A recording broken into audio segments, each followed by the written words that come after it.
Presented by ProDIAD.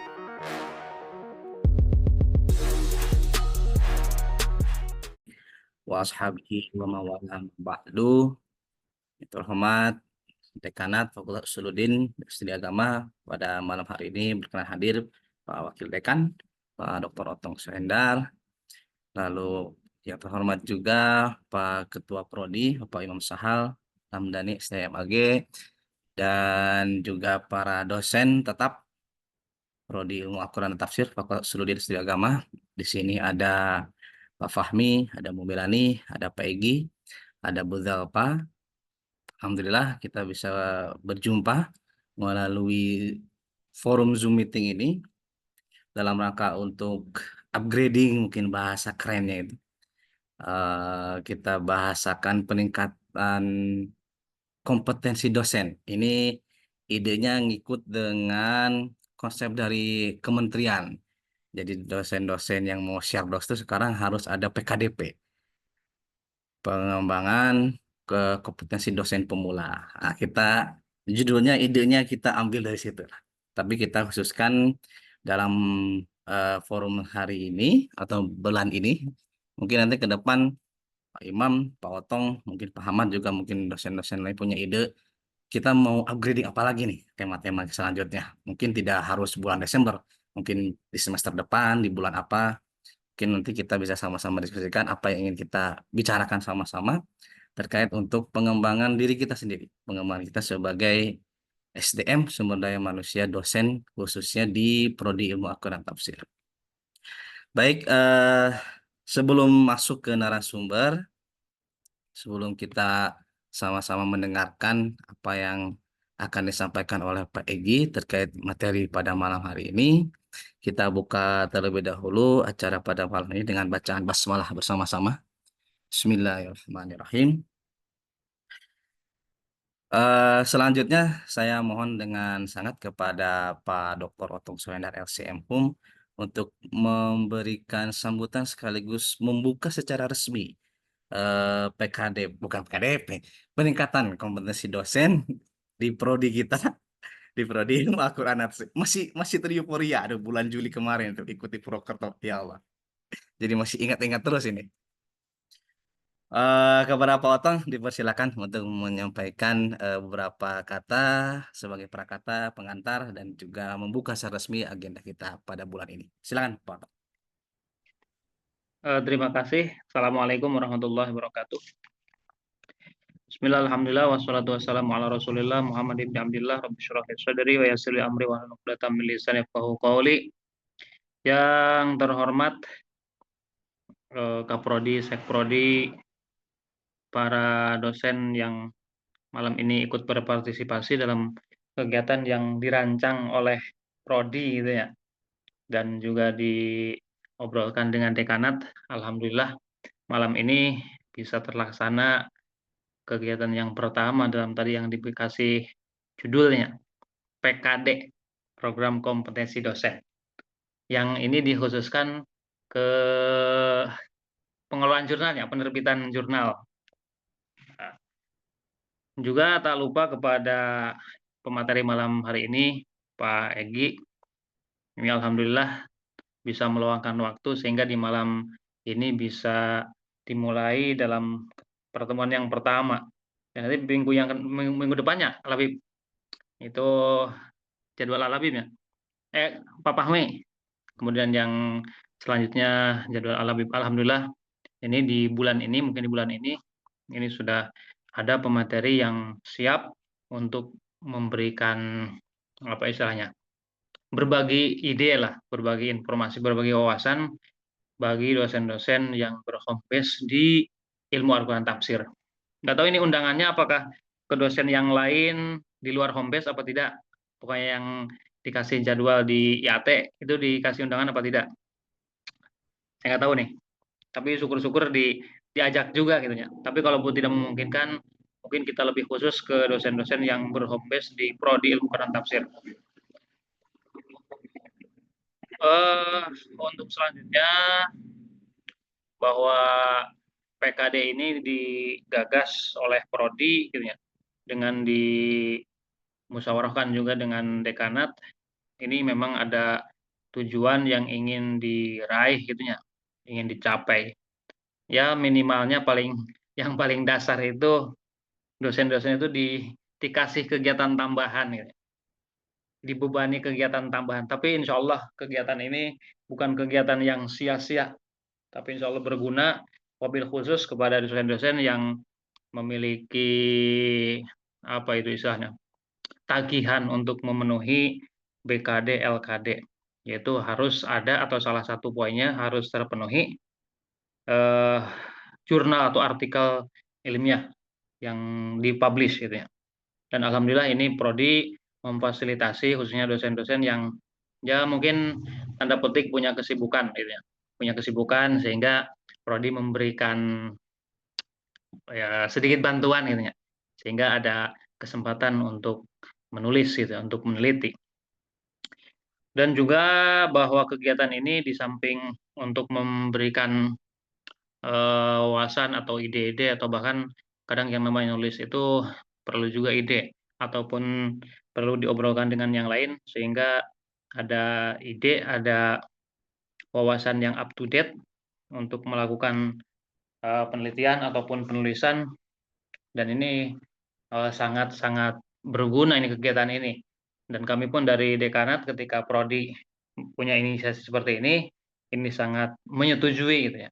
Bahkan ini harapannya bukan hanya selesai di bulan ini, karena yang namanya meneliti atau menulis artikel itu sebenarnya mudah-mudah gampang. Gampang kalau yang sudah terbiasa, tapi kalau yang jarang nulis, jarang melakukan penelitian, tentunya ini merasa beban yang sangat berat ini. Dan alhamdulillah kemarin juga kan di prodi itu sudah dibentuk lembaga risetnya, lembaga riset yang diketuai oleh Pak Rido, terus ada Bu Melani dan kawan-kawan yang lain. Ini mudah-mudahan prodi AT ini menjadi salah satu prodi yang produktif harapannya seperti itu, baik dari dosen ataupun mahasiswa. Dan ini juga menjadi apa ya, wadah untuk sharing sebenarnya sharing. Dan insya Allah di sini ada Pak Egi yang sudah banyak pengalamannya, sudah sering menulis, sudah memiliki pengalaman yang begitu luar biasa dalam penerbitan atau dalam penulisan artikel yang dipublish di jurnal yang bereputasi, baik nasional maupun internasional. Dan ini kita sebagai dosen-dosen yang mungkin jarang gitu ya, yang tidak memiliki waktu dalam tanda petik untuk melakukan penelitian dan ini alhamdulillah Pak Egi ini telah memberikan sudah bersedia untuk berbagi ilmu, berbagi wawasan bagi kita semua. Dan ini mudah-mudahan menjadi kesempatan bagi kita semua untuk terus belajar, untuk memperoleh wawasan-wawasan yang up to date gitu ya. Sehingga penelitian ini dapat dapat muncul ide-ide yang segar gitu ya.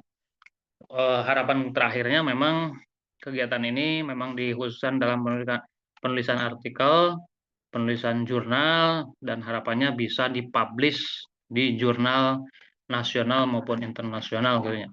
Nah itu sehingga prodi ilmu Quran tafsir ini eh, nampak produktivitasnya gitu ya. Ya mungkin prodi yang lain ini masih masih ya nggak tahu ada gerakan sepertinya apa tidak gitu ya. Tapi mereka itu kan punya punya tulisan-tulisan yang kadang tidak pernah dilakukan tapi namanya bisa muncul gitu ya. Tapi ilmu Quran tafsir atau dosen-dosen yang berhombes di IAT atau di Usuluddin ini jangan seperti itulah. Jadi ada upaya yang maksimal sehingga ketika namanya terpampang dalam jurnal itu menjadi satu kebanggaan tersendiri minimal gitu kan.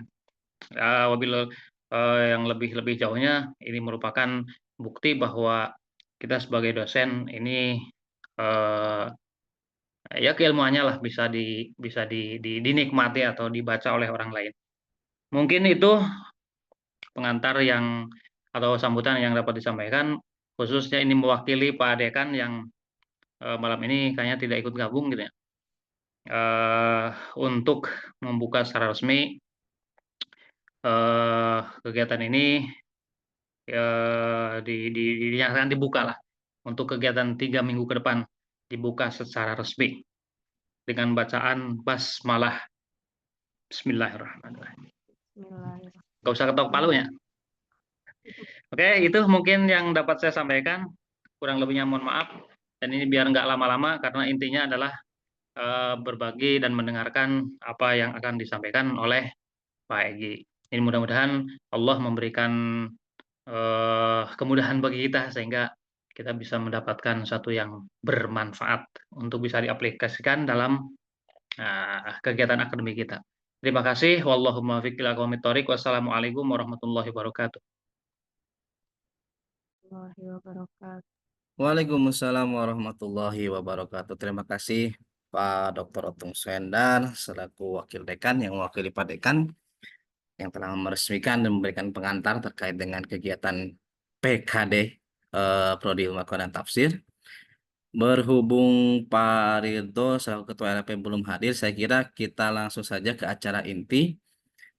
Pada malam ini, Bapak-Bapak, Ibu-Ibu yang terhormat, kita akan sama-sama mendengarkan suatu tema yang menarik dalam kaitannya pelatihan kita, peningkatan kompetensi dosen kita, pelatihan penulisan jurnal ilmiah bereputasi. Tentu hal yang penting sebelum kita menulis itu pasti adalah menentukan terkait dengan tema atau isu-isu yang mungkin mana nih isu yang aktual, mana nih isu yang mungkin bisa diangkat atau mana isu yang bisa kita lakukan untuk diteliti. Nah, pada malam ini Pak Egi Tanadi, SAG MA MA MSc akan menyampaikan tema terkait dengan tren dan isu-isu aktual studi Al-Quran dan tafsir. Ini saya kira menjadi tema yang sangat penting, terutama bagi kita yang ada di bawah home base Prodi Ilmu Al-Quran dan Tafsir, untuk lebih up to date, untuk lebih bisa mengetahui katakanlah isu-isu yang terkini, baik mungkin di Indonesia ataupun di luar Indonesia, tentang ilmu Al-Quran dan tafsir itu apa sih, kajian-kajian yang mungkin hari ini sedang booming. Kalau misalkan, mohon maaf saya kasih ingat saya baca buku Gabriel Said Reno tuh, dia pernah mengatakan bahwa zaman, saya lupa tahun berapa itu dia tulisnya, tapi dia mengatakan bahwa zaman ini adalah zaman keemasan studi Al-Quran. Dia mengatakan seperti itu. Dan mungkin itu bisa sedikit digambarkan atau bahkan lebih banyak digambarkan pada diskusi kita pada malam hari ini bersama Pak Egi tentang tren dan isu-isu aktual dalam studi Al-Quran dan tafsir. Supaya lebih efektif dan lebih banyak diskusinya, saya persilakan kepada Pak Egi untuk langsung menyampaikan materi yang berkaitan dengan tren dan isu-isu aktual studi Al-Quran dan tafsir. Baik, kalau perlu ada ingin ditampilkan, bisa minta tolong ke Bang Firman. Boleh? Ya, boleh tolong. Ada saya punya slide. Kalau emang bisa gitu. Bang Firman, tolong dibantu. Siap, siap.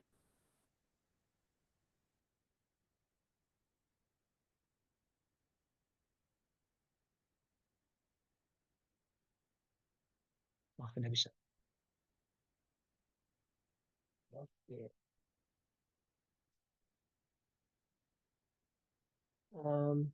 Saya sudah bisa mulai ya. Terima kasih banyak.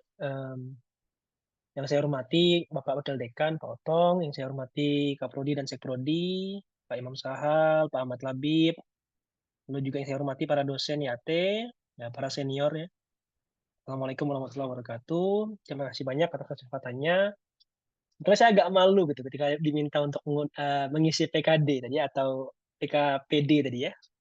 Karena itu kan pelatihan peningkatan kompetensi dosen pemula gitu. Nah, dosen pemulanya itu kan kami, Pak. Saya dan istri itu kan dosen pemulanya gitu. Jadi rasa-rasanya hari ini saya dan istri itu lagi merasa di ospek begitu rasa-rasanya ya, karena karena rasa-rasanya kok disuruh sharing tentang hal-hal yang baru gitu, sedangkan kok iya digojlok. Padahal programnya peningkatan kualitas dosen pemula gitu ya. Awalnya gitu kan, sebelum akhirnya berubah jadi peningkatan kualitas dosen gitu ya. Peningkatan kompetensi dosen gitu. Sebelumnya mohon maaf karena cara berbicara saya yang sangat cepat gitu. Saya berusaha untuk kontrol sharing waktu perlahan. Tapi kalau misalkan ada yang kurang jelas, nanti bisa ditanyakan lagi ya Ibu Bapak. Ya, jadi saya diminta untuk mengisi materi tentang tren dan isu-isu aktual studi Quran dan tafsir. Awalnya tadi ketika saya dapat undangan ya, saya dapat undangan itu kalau nggak salah dari Pak Labib itu kalau nggak salah akhir bulan lalu. Saya sempat mikir gitu karena eh, ternyata kata aktual dalam bahasa Inggris dan Indonesia itu agak beda gitu. Actual di Inggris itu ya lebih ke arah empirisme gitu. Segala sesuatu yang sifatnya real, nyata gitu, embodied itu actual. Kalau misalkan di Indonesia kata aktual itu artinya yang terkini gitu ya. Jadi saya berarti tren dan isu-isu terkini gitu, studi Quran dan tafsir. Gitu ya sudah, berarti kan kita akan bahas tentang hal-hal ujung-ujungnya kita akan bahas kesini lagi walaupun nanti kita akan materi ini akan tentu lebih banyak dibahas oleh Pak Labib gitu ya tentang bagaimana mencapai jurnal tadi yang diharapkan oleh Prodi adalah jurnal internasional bereputasi gitu ya. Memang ada kategori-kategori itu Pak, ada jurnal nasional terakreditasi, ada jurnal nasional eh, ada juga jurnal internasional tidak bereputasi dan ada jurnal internasional bereputasi.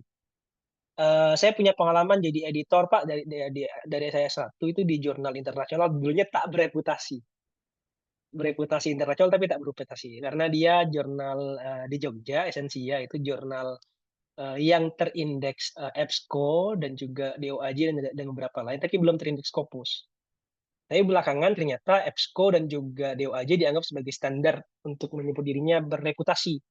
Jadi 2021 akhirnya yang disebut sebagai jurnal bereputasi itu tidak hanya jurnal Scopus atau WOS saja. Scopus itu ya berarti kan dari Elsevier, lembaga Elsevier, pengindeksan Elsevier, atau WOS, Web of Science ya. Web of Science itu tidak ada rankingan sih, pemeringkatan tidak ada. Cuman memang biasanya lebih ke WOS dalam core WOS atau yang non core. Core itu lebih berarti indeks pusatnya, database-nya atau yang indeksasi tapi tidak termasuk dalam apa ya terindeks bukan bagian dari database yang spesifik atau spesialnya WOS gitu. Nah di Indonesia semua jurnal ya di Indonesia semua jurnal Scopus dan WOS itu berstandar Sinta 1 Pak. Mungkin Bapak Ibu sudah tahu ya saya kira saya tidak perlu jelaskan panjang lebar. Dosen-dosen kemarin saya kemarin dikasih arahan oleh Kak Prodi dan Sekprodi gitu untuk berbicara tentang mengembangkan isu dan tren ya, tapi targetnya tadi minimal kita bisa publikasi di Sinta, gitu. Minimal di Sinta. Sinta itu paling rendah 6, paling tinggi 1. 1 itu Scopus. Nah, Sinta 1 di Indonesia itu udah banyak. Untuk studi Islam saja sudah 20-an kayaknya, tapi kebanyakan jurnal hukum ya. Kebanyakan jurnal hukum dan pendidikan, saya kira. Hukum Islam dan pendidikan Islam. Kalau jurnal IAT setahu saya baru 1. Atau mungkin sekarang 2 kayaknya. Lektur itu kalau kita anggap Quran mungkin 2, tapi kayaknya nggak Quran juga deh. Lektur lebih tepat disebut jurnal naskah kayaknya atau jurnal pemikiran Nusantara gitu ya. Lektur. Sedangkan yang Kurdis di Jogja itu ya jurnal Al-Quran dan Hadis gitu. Jadi TH kan akadnya dulu teh. Nah, rata-rata berarti kan kita bisa mengincar kalau dalam negeri tadi ada Kurdis dan lain-lain gitu ya, ada jurnal Mutawatir, ada jurnal A dan B dan C dan D, ada Suhuf gitu ya. Ada juga Sinta 2, Sinta 2 kan banyak sekali gitu. Tapi kayaknya penyakitnya jurnal-jurnal Sinta 2 sekarang, Pak, kayaknya jurnal Sinta 2, Sinta 3 sekarang itu penyakitnya rata-rata harus berbahasa Inggris ya. Itu nanti jadi persoalan sendiri tuh soal bahasa Inggris ya. Nanti mungkin kita akan ngobrol lebih banyak tentang ini, tentang teknis penulisan jurnal, tentang akreditasi, indeks, itu mungkin dengan Pak Labib ya 2 minggu lagi. Tapi saya kasih gambaran singkat dulu saja, apa yang sebenarnya saya diminta untuk lakukan gitu.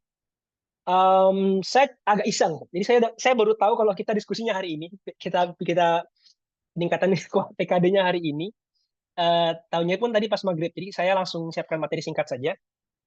Saya bikin semacam katalogisasi ya, karena memang saya sudah punya, saya memang saya sering mendownload jurnal-jurnal Kurdis gitu. Kurdis itu Quran dan Hadis di Jogja, dan juga The Journal of Quranic Studies yang ada di Edinburgh gitu ya, itu jurnal berbayar, tapi salah satu jurnal studi Quran tertua saya kira.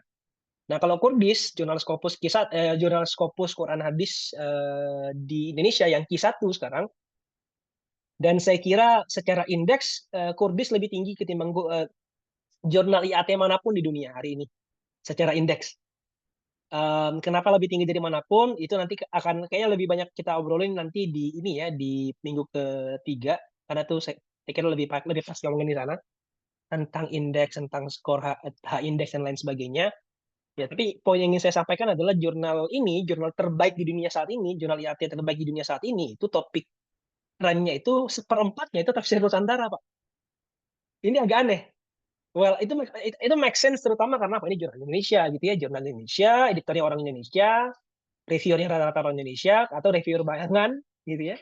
Dan akhirnya apa? Bias Indonesianisnya kerasa atau bias Southeast-Asianisnya kerasa. Jadi romantisme pada literatur, let's say Sumatera, Jawa itu ya sangat terasa. Sehingga seperempat dari 20 itu artinya 5 artikel itu dalam 1 tahun itu tentang tafsir Nusantara. Tafsir atau hadis Nusantara. Karena ini Quran dan hadis ya jurnalnya. Nah, selebihnya itu ada tafsir ilmi gitu ya, upaya untuk membaca tafsir dengan sains dan lain sebagainya. Ada yang misalnya dengan pendekatan apa kalau nggak salah tuh ada ekoteologi di situ, nanti mungkin Pak Rido bisa menambahkan. Ada juga dengan pendekatan mikroba waktu itu kan karena membicarakan tentang dabah dan juga COVID ya, pandemi COVID dan lain sebagainya. Lalu di peringkat ketiga ada tafsir regional. Tafsir regional itu berarti tafsir sama kayak tafsir Nusantara, ya. Tapi kawasannya kebetulan bukan Nusantara saja. Mungkin kawasannya Malaysia atau Thailand atau Kashmir atau mana gitu ya. Amerika atau Lebanon atau mana. Tapi intinya kajian tafsir regional itu menguasai panggung jurnal IAT terbaik sedunia hari ini. Jadi kalau ditanya apa sih topik yang paling ramai hari ini Pak, yang paling aktual deh gitu ya kalau tanya ke saya gitu ya. Saya jawabnya tafsir regional. Tapi apakah ini jenis kajian yang perlu diikuti sebagai sebuah FOMO gitu ya? Saya kira enggak juga. Enggak. Karena ada juga yang bahas metodologi, mengkritik tentang paradigma integrasi dan interkoneksi dalam studi Quran, artikelnya Muammar Zain Qaddafi, satu artikel. Ada juga artikel yang mengkritik apa ya waktu itu satu lagi itu saya agak lupa. Tapi 2 yang metodologi, Pak Ibu. Lalu juga ada tafsir gender 2 artikel. Oh berarti benar metodologi 1 artikel, tafsir gender 2 artikel, terjemah 1 artikel, tafsir sufi 1 artikel, ulumul Quran 2 artikel. Karena totalnya 20 artikel 1 tahun. Nah, ini kalau di Indonesia, gitu ya, agak tebak. Oh yang paling viral tafsir Nusantara, gitu ya. Walaupun bukan tafsir Nusantara, pokoknya tafsir regional, gitu ya, tafsir kedaerahan. Dan juga ditambah dengan terjemahan yang makin cocok gitu. Tafsir Nusantara, tafsir regional, dan terjemah. Kajian terjemah itu udah kayak klop loh. Ya. Nah, kalau di Journal of Quranic Studies dalam 3 tahun terakhir, saya tadi kalau misalkan ngambil ini 1 tahun terakhir, karena 1 tahun 30 artikel, 20 artikel, kalau ini saya ngambil 3 tahun terakhir. Samplingnya itu 24 kalau mas, 1 tahun 8. Artinya 888, 2023 8, 2024 8, 2025 8, excluding ya, bukan 888, 1 tahun 1 edisi. 1 tahun itu ada 3 edisi, 1 edisi ada 8. 8 kali 3 kali 3. 8 kali 9, 72 artikel. Nah, saya kira agak mengejutkan Bapak Ibu, kajian yang terramai adalah terjemahan Al-Quran. Entah Bapak Ibu kaget atau enggak, saya kira udah mulai bisa menebak sebenarnya pattern ini gitu ya. Kajian terjemahan lagi naik panggung gitu. Tokoh kayak misalnya Fadli Lukman ya, terus juga ini ya tadi Mas Duha ya, kajian terjemahan yang dinyanyi langsung sama Glokur misalnya, murid-muridnya Yohana Ping, lalu murid-muridnya Rodit Lici gitu ya, sudah mulai ini dapat atensi yang tinggi gitu. Lalu juga kajian-kajian, maksudnya kajian terjemah ini juga termasuk kajian terjemah yang ada di Eropa ya, yang diatapi Roberto Totoli gitu misalnya, murid-muridnya mulai banyak yang masuk ke Journal of Quranic Studies sekarang untuk mengkaji terjemahan Al-Quran misalkan di Amerika Latin dan di misalkan Eropa. Gitu. Nah di bawahnya pas itu ada sejarah pengetahuan, kajian yang sangat makro dan diakronis gitu ya. Misalnya yang dilakukan oleh Samuel Ross, dia bikin artikel 2 jilid Pak, itu aneh, itu jarang terjadi di Journal of Quranic Studies. Bikin artikel 2 jilid, artinya dia terbitin jilid pertama kalau nggak salah 2024 edisi 1, edisi 2-nya 2025 edisi 1. Itu jurnalnya tentang what is the most popular tafsir. Judulnya apa tafsir populer ya. Dia mengkaji 50 tafsir dalam sejarah untuk melihat posisi teologis, geografis, sumber dan hermeneutika dari tiap tafsir yang digunakan, dan itu penelitian yang bertahun-tahun untuk melacak tadi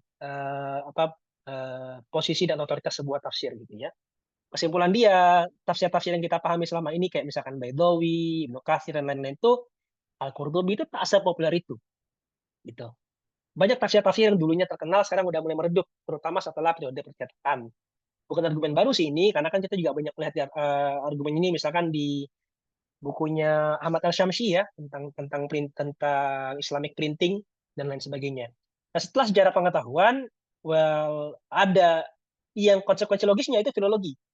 Saya kira itu wajar karena filologi dan sejarah pengetahuan itu kan hampir sama. Walaupun sekarang filologi dipahami sebagai kajian naskah. Tapi sebenarnya the oldest school kajian tertua tentang filologi itu memahami filologi bukan kajian tentang naskah, tapi kajian tentang ilmu pengetahuan, ya kan? Sehingga makanya sejarah pengetahuan dan filologi itu hampir-hampir mirip karena orang nggak mungkin dalam tataran materialnya saja kan, itu juga tentang kesejarahan dan juga tentang kontestasi intelektual saat itu misalnya.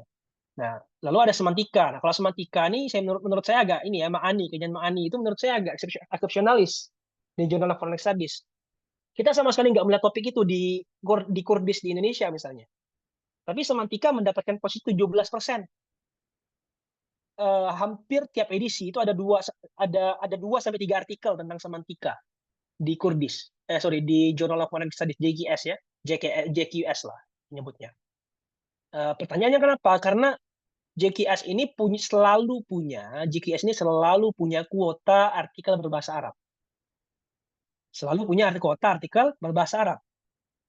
Dan kuota itu rata-rata memang diisi oleh para pengkaji tafsir dari dunia Arab gitu.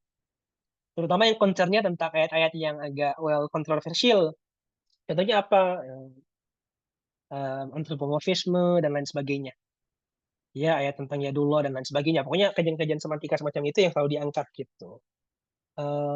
Lalu juga ada ulama negara, relasi antara ulama dan negara tidak terlalu ramai. Ulumul Quran agak lebih tinggi sedikit dan sama dengan kajian tokoh. Kalau kajian tokoh ini agak beragam, ada kajian tokoh dan hubungannya dengan komunitas non-muslim, ada juga kajian tokoh dan hubungannya dengan ulama negara. Tapi saya pisahkan saja sebagai kajian tokoh tersendiri. Dan juga ada kajian tafsir gender. Porsi kajian tafsir gender ini 2 kalau nggak salah. 1 atau 2 gitu kayaknya. 2 kayaknya. Tapi poinnya secara peta ya, saya kira dua jurnal ini saja itu kita bisa lihat bahwa kita bisa ikut tren. Atau mungkin Bapak Ibu sudah punya gambaran gitu. Oh, kayaknya tren saya cocok ke jurnal ini deh, jurnal yang internasional deh ketimbang yang di Jogja misalnya. Karena trennya ada. Misalnya Bapak Ibu lebih tertarik dengan tafsir Nusantara atau tentang ini ya misalnya tentang tafsir Elmi misalnya. Kayaknya masuk deh. Atau sebaliknya, kayaknya terjemahan saya lagi suka deh karena trennya juga lagi rame, tingkat acceptance juga tinggi dan lain sebagainya. Tapi lagi-lagi Bapak Ibu secara peta mengembangkan topik itu, topik-topik ini kan bukan topik yang baru, nggak ada topik-topik yang benar-benar aktual gitu loh. Ya kan nggak ada benar-benar topik yang benar-benar out of the box, yang benar-benar spektakuler, brilian gitu, yang benar-benar orang nggak pernah pikirkan sebelumnya, yang kayak kalau kata Arkun unthinkable kan, unthinkable tuh nggak ada lagi sekarang. Jadi kalau misalkan kata Pak Labib itu tadi bahwa zaman sekarang itu zaman keemasan, saya kira sepakat karena saking banyaknya kajian IAT hari ini gitu ya, saking banyak dan saturatednya.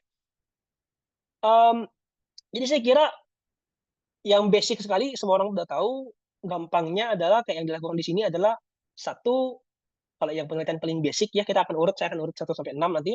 Yang paling basic adalah mengambil satu teks, satu pemikiran atau satu konteks itu kan udah umum sekali. Memperkenalkan tafsir baru, membaca ulang tafsir lama, atau menguji pembacaan penelitian sebelumnya, gitu ya. Misalnya menguji pembacaan Abdi Syoni Sibis ulama Suryani atas teks-teks pasca Islam, misalnya. Udah ada misalnya tokohnya beberapa sarjana yang membaca tentang itu, tapi kita bantah lagi, itu bisa. Kalau meneliti ya malah komparasi. Saya kira ibu bapak sudah terbiasa membimbing, artinya 2 karakter penelitian ini sudah sangat umum lah. Contohnya kalau saya boleh ambil contoh yang memang semua orang udah tahu gitu ya, Riedel, disertasi Babon sampai hari ini kita masih baca gitu ya, kan simpel disertasinya. Dia tidak mengkaji Tarjumanul Mustafid, Pak, Bu, enggak. Dia hanya mengkaji satu naskah di Perpusnas Ya, satu naskah. Terjemahan Al-Mustafid itu dalam kajian saya ada 12. 13 salinan, 12 ya kalau dihitung ya 13 salinan lah, 13 salinan. Dia hanya mengkaji satu salinan saja. Dia bilang kalau salinan ini salinan paling tua, padahal bukan paling tua, ini salinan paling gampang dibaca sebenarnya. Ini salinan yang paling gampang dibaca, pun dia hanya baca satu juz. Kenapa dia bilang satu juz saja? Karena juz ini merepresentasikan ini, kata dia. Jadi Bu, disertasi, Pak.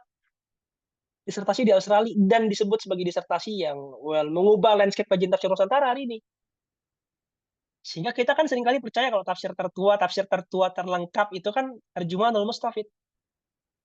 Karena siapa ya? Karena Riddle dan juga dosennya, supervisornya Anthony Jones. Dia agak jauh dari situ gitu. Ini salah satu contoh jurnal babon tua yang mengkaji sesuatu yang benar-benar baru, naskah baru.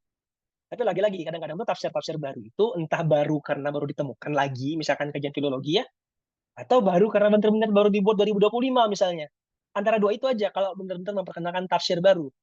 Nah, boleh juga Anda melakukannya seperti dilakukan oleh teman saya ini, Osman Nuri Solak. Dia kurator dan pustakawan di Turki, di Bursa ya. Sultan bin Abdullah Hamid di Takdim Edilan Malay Dunia Senin, Al-Quran Tafsiri, itu tentang ini, ada terjemahan Indonesia-nya tuh, manuskrip Perjalanan Misteri Terjemahan Al-Mustafid dan kisah penemuannya di Anatolia. Tapi ide sebenarnya adalah dia ingin mengkaji salah satu salinan lain, terjemahan Al-Mustafid ya. Kalau terjemahan Al-Mustafid edisinya si Riddle ini ML116 itu disinyalir ditulis tahun 1675 sampai 1692. Nah, kalau naskahnya Solak ini ditulis tahun 1884. Iya, 1884. Jadi menceritakan kok bisa gimana ceritanya terjemahan Al-Mustafid salah satu channelnya nyasar ke Turki. Jadi satu buku Pak, satu artikel jurnal juga itu doang tuh bahas satu naskah aja, naskahnya sama, isinya sama. Bedanya cuma apa? Salinannya. Itu aja. Tapi sama buku ini 2024, saya baru akan mereview buku ini, mengubah lanskap dan pemahaman kita tentang tentang sirkulasi tafsir Asia Tenggara di dunia non Asia Tenggara, terutama di Timur Tengah dan di Afrika Selatan. Itu sangat mengubah sejarah landscape itu. Yang kita sebut sebagai sekarang transoceanic textual circulation, sirkulasi jaringan tekstual lintas samudera. Itu ya, jaringan teks lintas samudera. Ini buku yang simple premisnya, memperkenalkan naskah saja. Tapi bagaimana menjelaskan tafsir Melayu itu dibaca oleh orang non Melayu itu agak aneh bagi dia. Kemudian buku ini viral dan berapa kali kemudian orang-orang Indonesia datang ke Turki cuma buat ketemu sama Osman Nuri Solak dan foto sama naskahnya. Ya doang, Osman itu sampai curhat ke saya tiap bulan mungkin ada minimal satu lah kata dia. Orang Indonesia datang cuma buat foto sama naskahnya. Gitu. Oh, orang Rahmat Ricci. Kalau misalnya karena tadi pertama kita ngomongin tentang meneliti satu naskah, sekarang kita ngomongin komparasi ya. Rahmat Ricci saya kira semua orang sudah tahu, kalau Bapak baru tahu, Bapak Ibu baru tahu, dia salah satu intelektual dari Hebrew University. Dia lulus di Chicago, Pak, Bu. Salah satu Southeast Asianis yang terkenal juga. Disertasi dia membahas tentang Alful Masail Abdullah bin Salam ke Nabi Muhammad, seorang Yahudi setelah bertanya 1000 pertanyaan, akhirnya jadi mu'alaf. Nah, dia melihat bagaimana naskah perjalanan personal seseorang non Muslim itu yang awalnya berbahasa Arab diterjemahkan ke dalam bahasa-bahasa Asia Selatan dan Asia Tenggara. Yang naskah yang dikajinya banyak sekali, Pak, Bu. Saya kira ada berapa belas naskah ya, naskah yang sama Alful Masail, tapi diterjemahkan dalam berbagai bahasa. Jadi itu komparasi antar teks tapi teks yang sama. Kalau dipetakan mungkin begini petanya gitu. Saya pakai peta ini untuk ngajar anak-anak S1 juga gitu. Makanya saya udah siap dengan petanya gitu. Tapi ini kira-kira gambaran petanya ya perjalanannya, dan kadang-kadang satu tempat ada 3 naskah, 4 naskah yang sama. Nah, temuannya Ronit Ricci tidak hanya bahwa naskah itu disalin, tapi juga mengubah cara pandang masyarakat non-Muslim tentang masuk Islam dan masuk Melayu misalnya. Tentang embracing Islamness. Seperti apa sih masuk Islam itu? Sehingga misalnya cerita Abdullah bin Salam yang awalnya sangat kearaban diadopsi misalnya kalau misalkan masuk ke Asia Selatan dia tiba-tiba berubah jadi Ramayana misalnya. Itu agak aneh kan? Ada Dewa Siwa, ada Dewa apa, Nabi Muhammad dan Dewa Siwa gimana ceritanya kan pusing tuh. Tapi itu ada pasif vernakularnya. Naskah yang sama padahal Alful Masail. Tapi ada yang dia sebut sebagai creative vernacularization ya sama cosmopolis. di mana kosmopolis ini mempengaruhi cara baca dan mempengaruhi cara pandang masyarakat kalau fokus dia Asia Selatan dan Asia Tenggara. Tadi penelitian yang jenis penelitian pertama dan kedua saya kira udah clear, Bapak Ibu juga udah biasa melakukan. Kalau yang ketiga, mungkin beberapa Bapak Ibu sudah melakukan ya, satu koleksi atau satu kosmopolis Quran hadis gitu. Bayangan saya misalnya ada nggak teman-teman kita atau mahasiswa kita yang sudah diajak untuk mengamati apakah Darussalam punya koleksi naskah misalnya, atau koleksi literatur tafsir dan Quran dan tafsir di Darussalam Ciamis gitu. Saya menemukan Pak, ada satu naskah jalan lain gitu ya, yang dimaknani pegon gitu. Tahunnya kitabnya sendiri tahun 80-an, nggak terlalu tua. Tapi dimaknani pegon oleh seorang santri gitu. Nah, argumen saya, naskah tersebut digunakan pada masa Allahyarham Bapak Yai Haji Irfan Hilmi dalam proses pengajaran jalan lain di Darussalam tahun 90-an, mungkin 90-91. Dan itu dalam bahasa Sunda, karena maknaninya itu maknani sorof nahwu dan juga ada maknani makna juga. Di sisi itu juga kalau yang keempat jelas sekali yang keempat itu agak menantang, tapi saya kira itu biasanya dilakukan bertahun-tahun ya Bapak Ibu. Kayak tadi Samuel Ross atau misalkan kayak Walid Saleh, semua orang sudah tahu Walid Saleh ya, dan teori dia tentang Nishapuri School, tentang mazhab Nishapuri dengan kajian dia tentang As-Sa'labi dan para murid-muridnya belakangan. Saya kira itu juga bisa dilakukan dan memang ada contohnya juga. Saya akan kasih contohnya sekarang. Well, ini contohnya. Ini buku terbitan 2023, Pak. Ini 2000 enggak lah, ini 2023 ya benar, 3 ya 3. Critical Hermeneutics, The Yusuf Çelik, Contemporary Philosophical Perspective in Turkey on the Understanding and Interpretation of the Quran. Jadi dia memisahkan antara Eklaran dengan Erstahan dalam proses dan pengembangan hermeneutika Al-Quran di Istanbul. Jadi dia berusaha untuk men-challenge sih sebenarnya tren penafsiran Al-Quran yang terlalu Ankara sentris. Dan dia bilang dia punya teori yang dia sebut sebagai Asr Yorumlar. Fenomena Asr Yorumlar ini fenomena yang terjadi di Turki ketika semua orang punya subjektivitas dan punya kapasitas untuk menafsirkan Al-Quran terlepas syurutul mufassirnya.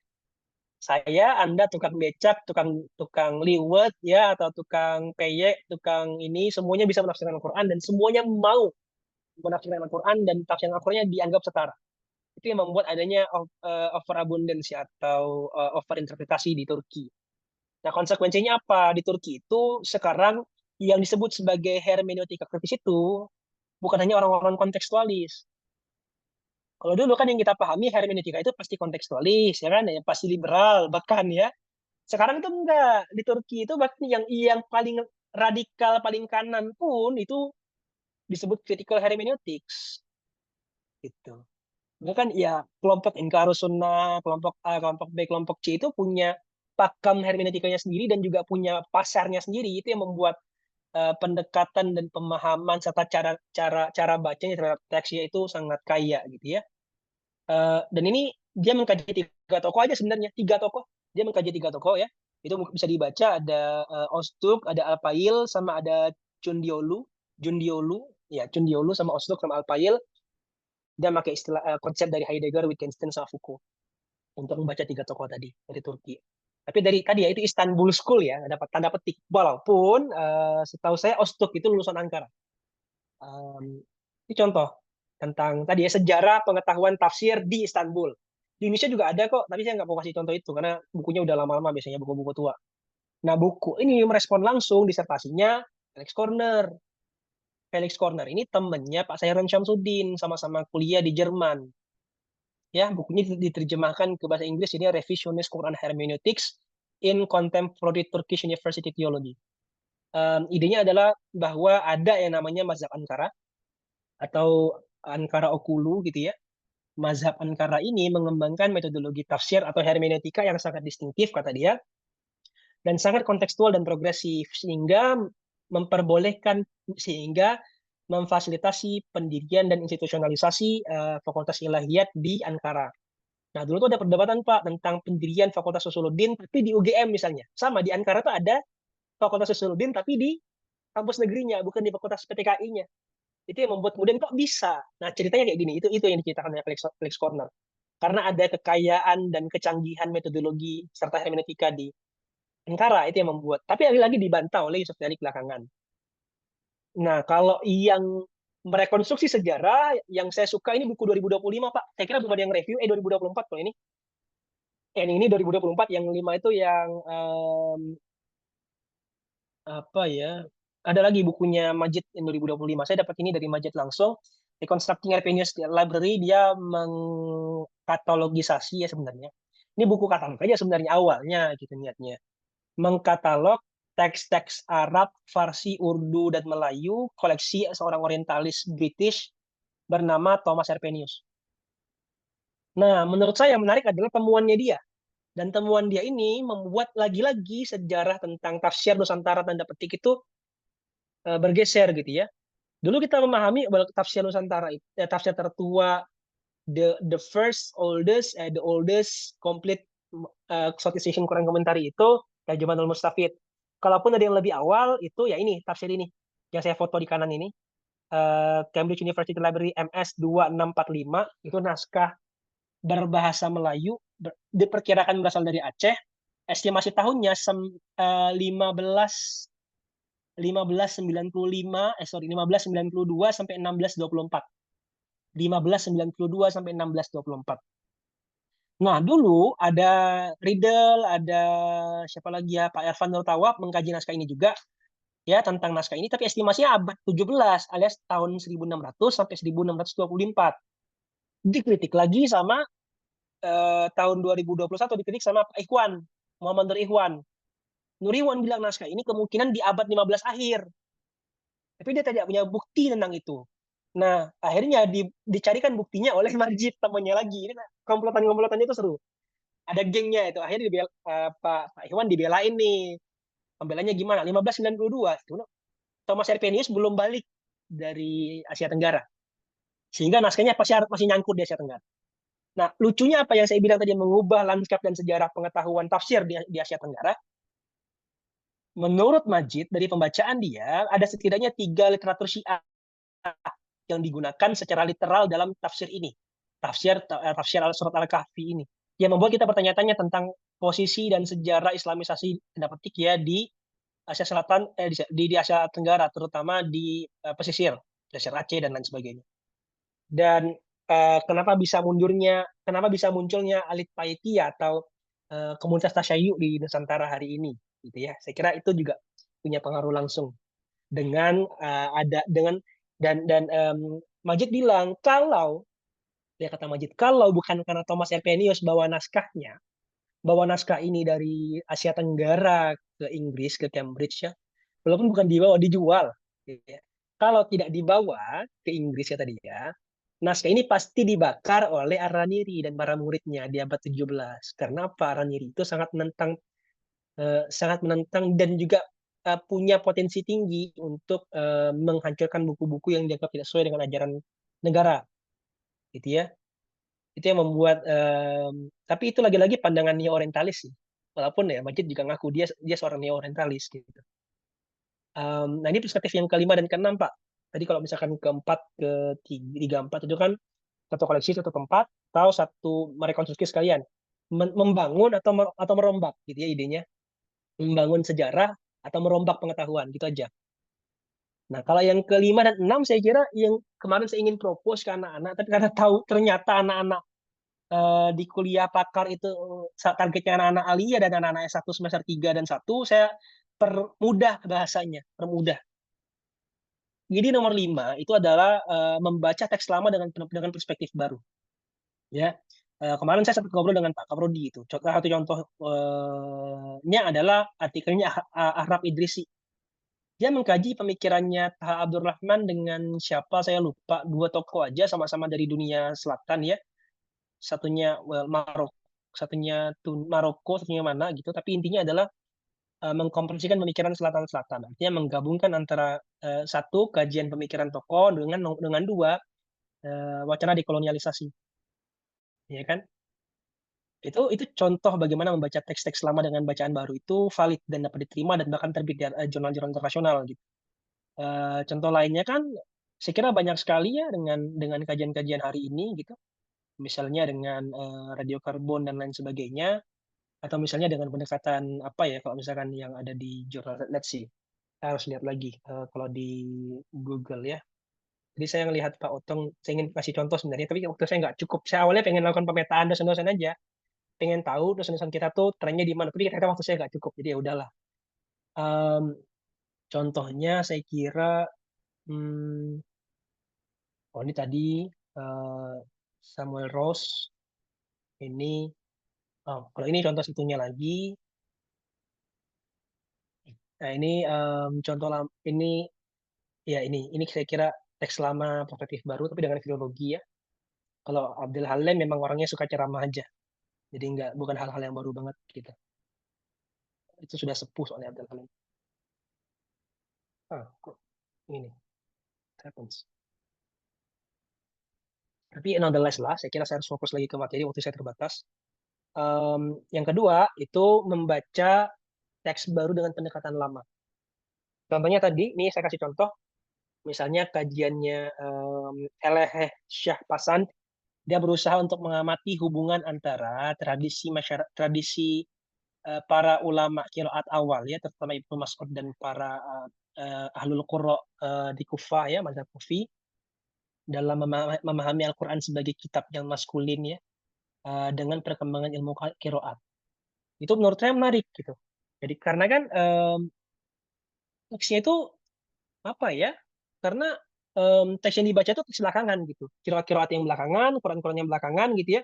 Terutama misalkan qiraat-qiraat resmi di negara hari ini, misalkan yang ada di Indonesia dan juga di Mesir ya. Tapi pembacanya pembacaan lama ya qiraat. Gitu. Pembacaan tentang qiraat, bukan hal-hal yang baru banget gitu loh. Jadi saya kira itu untuk catatan kalau misalkan ditanya tema ya, saya kira pengembangan tema itu lagi-lagi kembali ke Bapak Ibu, tapi dengan catatan kita harus berani berpikir besar. Saya kira topik-topik hari ini itu yang banyak laku itu topik-topik yang berani berpikir besar, Pak Bu. Tidak hanya mengkaji suatu secara mikroskopik gitu.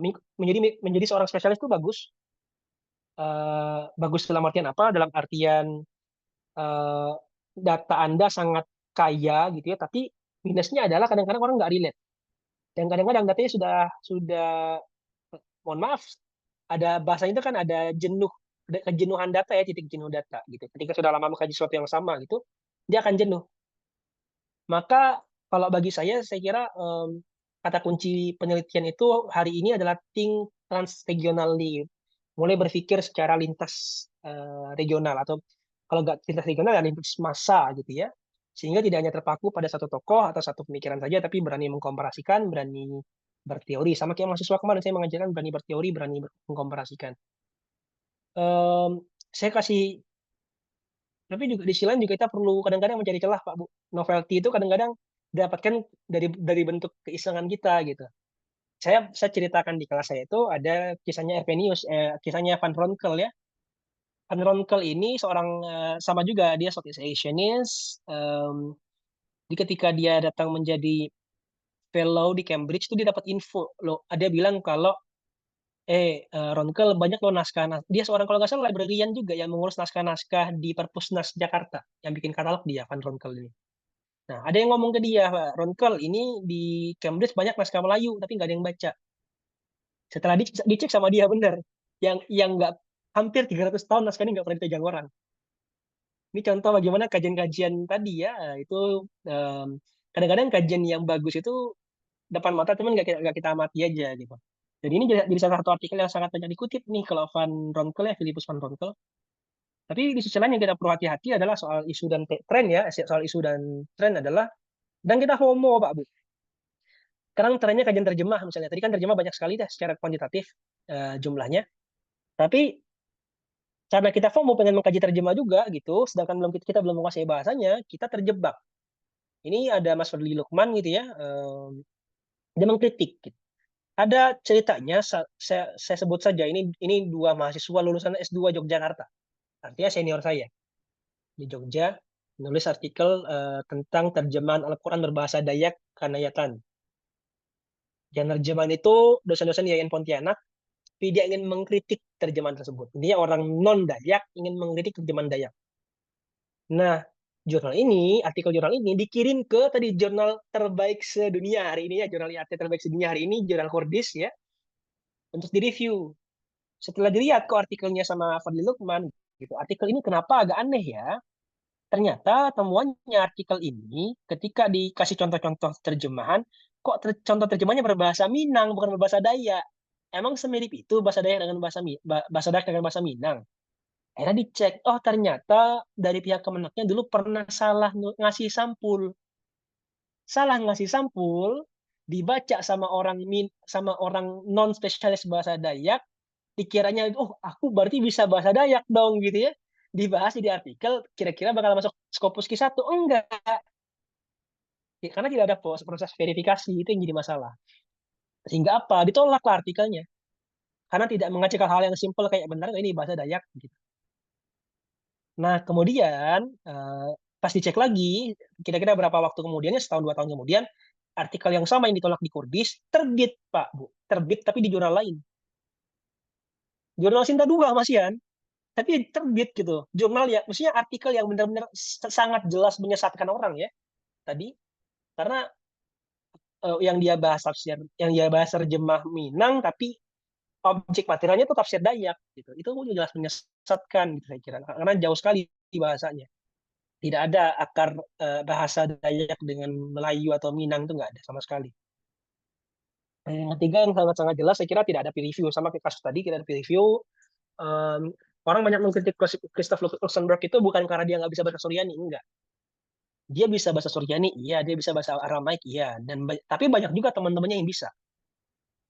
Banyak. Sehingga apa? Ketika dia melakukan analisis ya, itu menjadi bermasalah gitu, menjadi bermasalah, menjadi salah baca, sehingga premis dia di awal saja sudah salah. Christoph Luxemburg ini, walaupun lagi-lagi ya argumen dia valid di beberapa aspek gitu ya, pembacaan misalnya ada loan word dari bahasa Suryani atau dari bahasa Aram ke bahasa Arab itu valid benar, tapi bukan dia membahas, tapi bahwa Al-Quran itu bersifat scriptura plena, open text yang tanpa huruf tanpa titik ya, kemudian dibaca dalam bahasa Judeo Aramaik itu salah besar.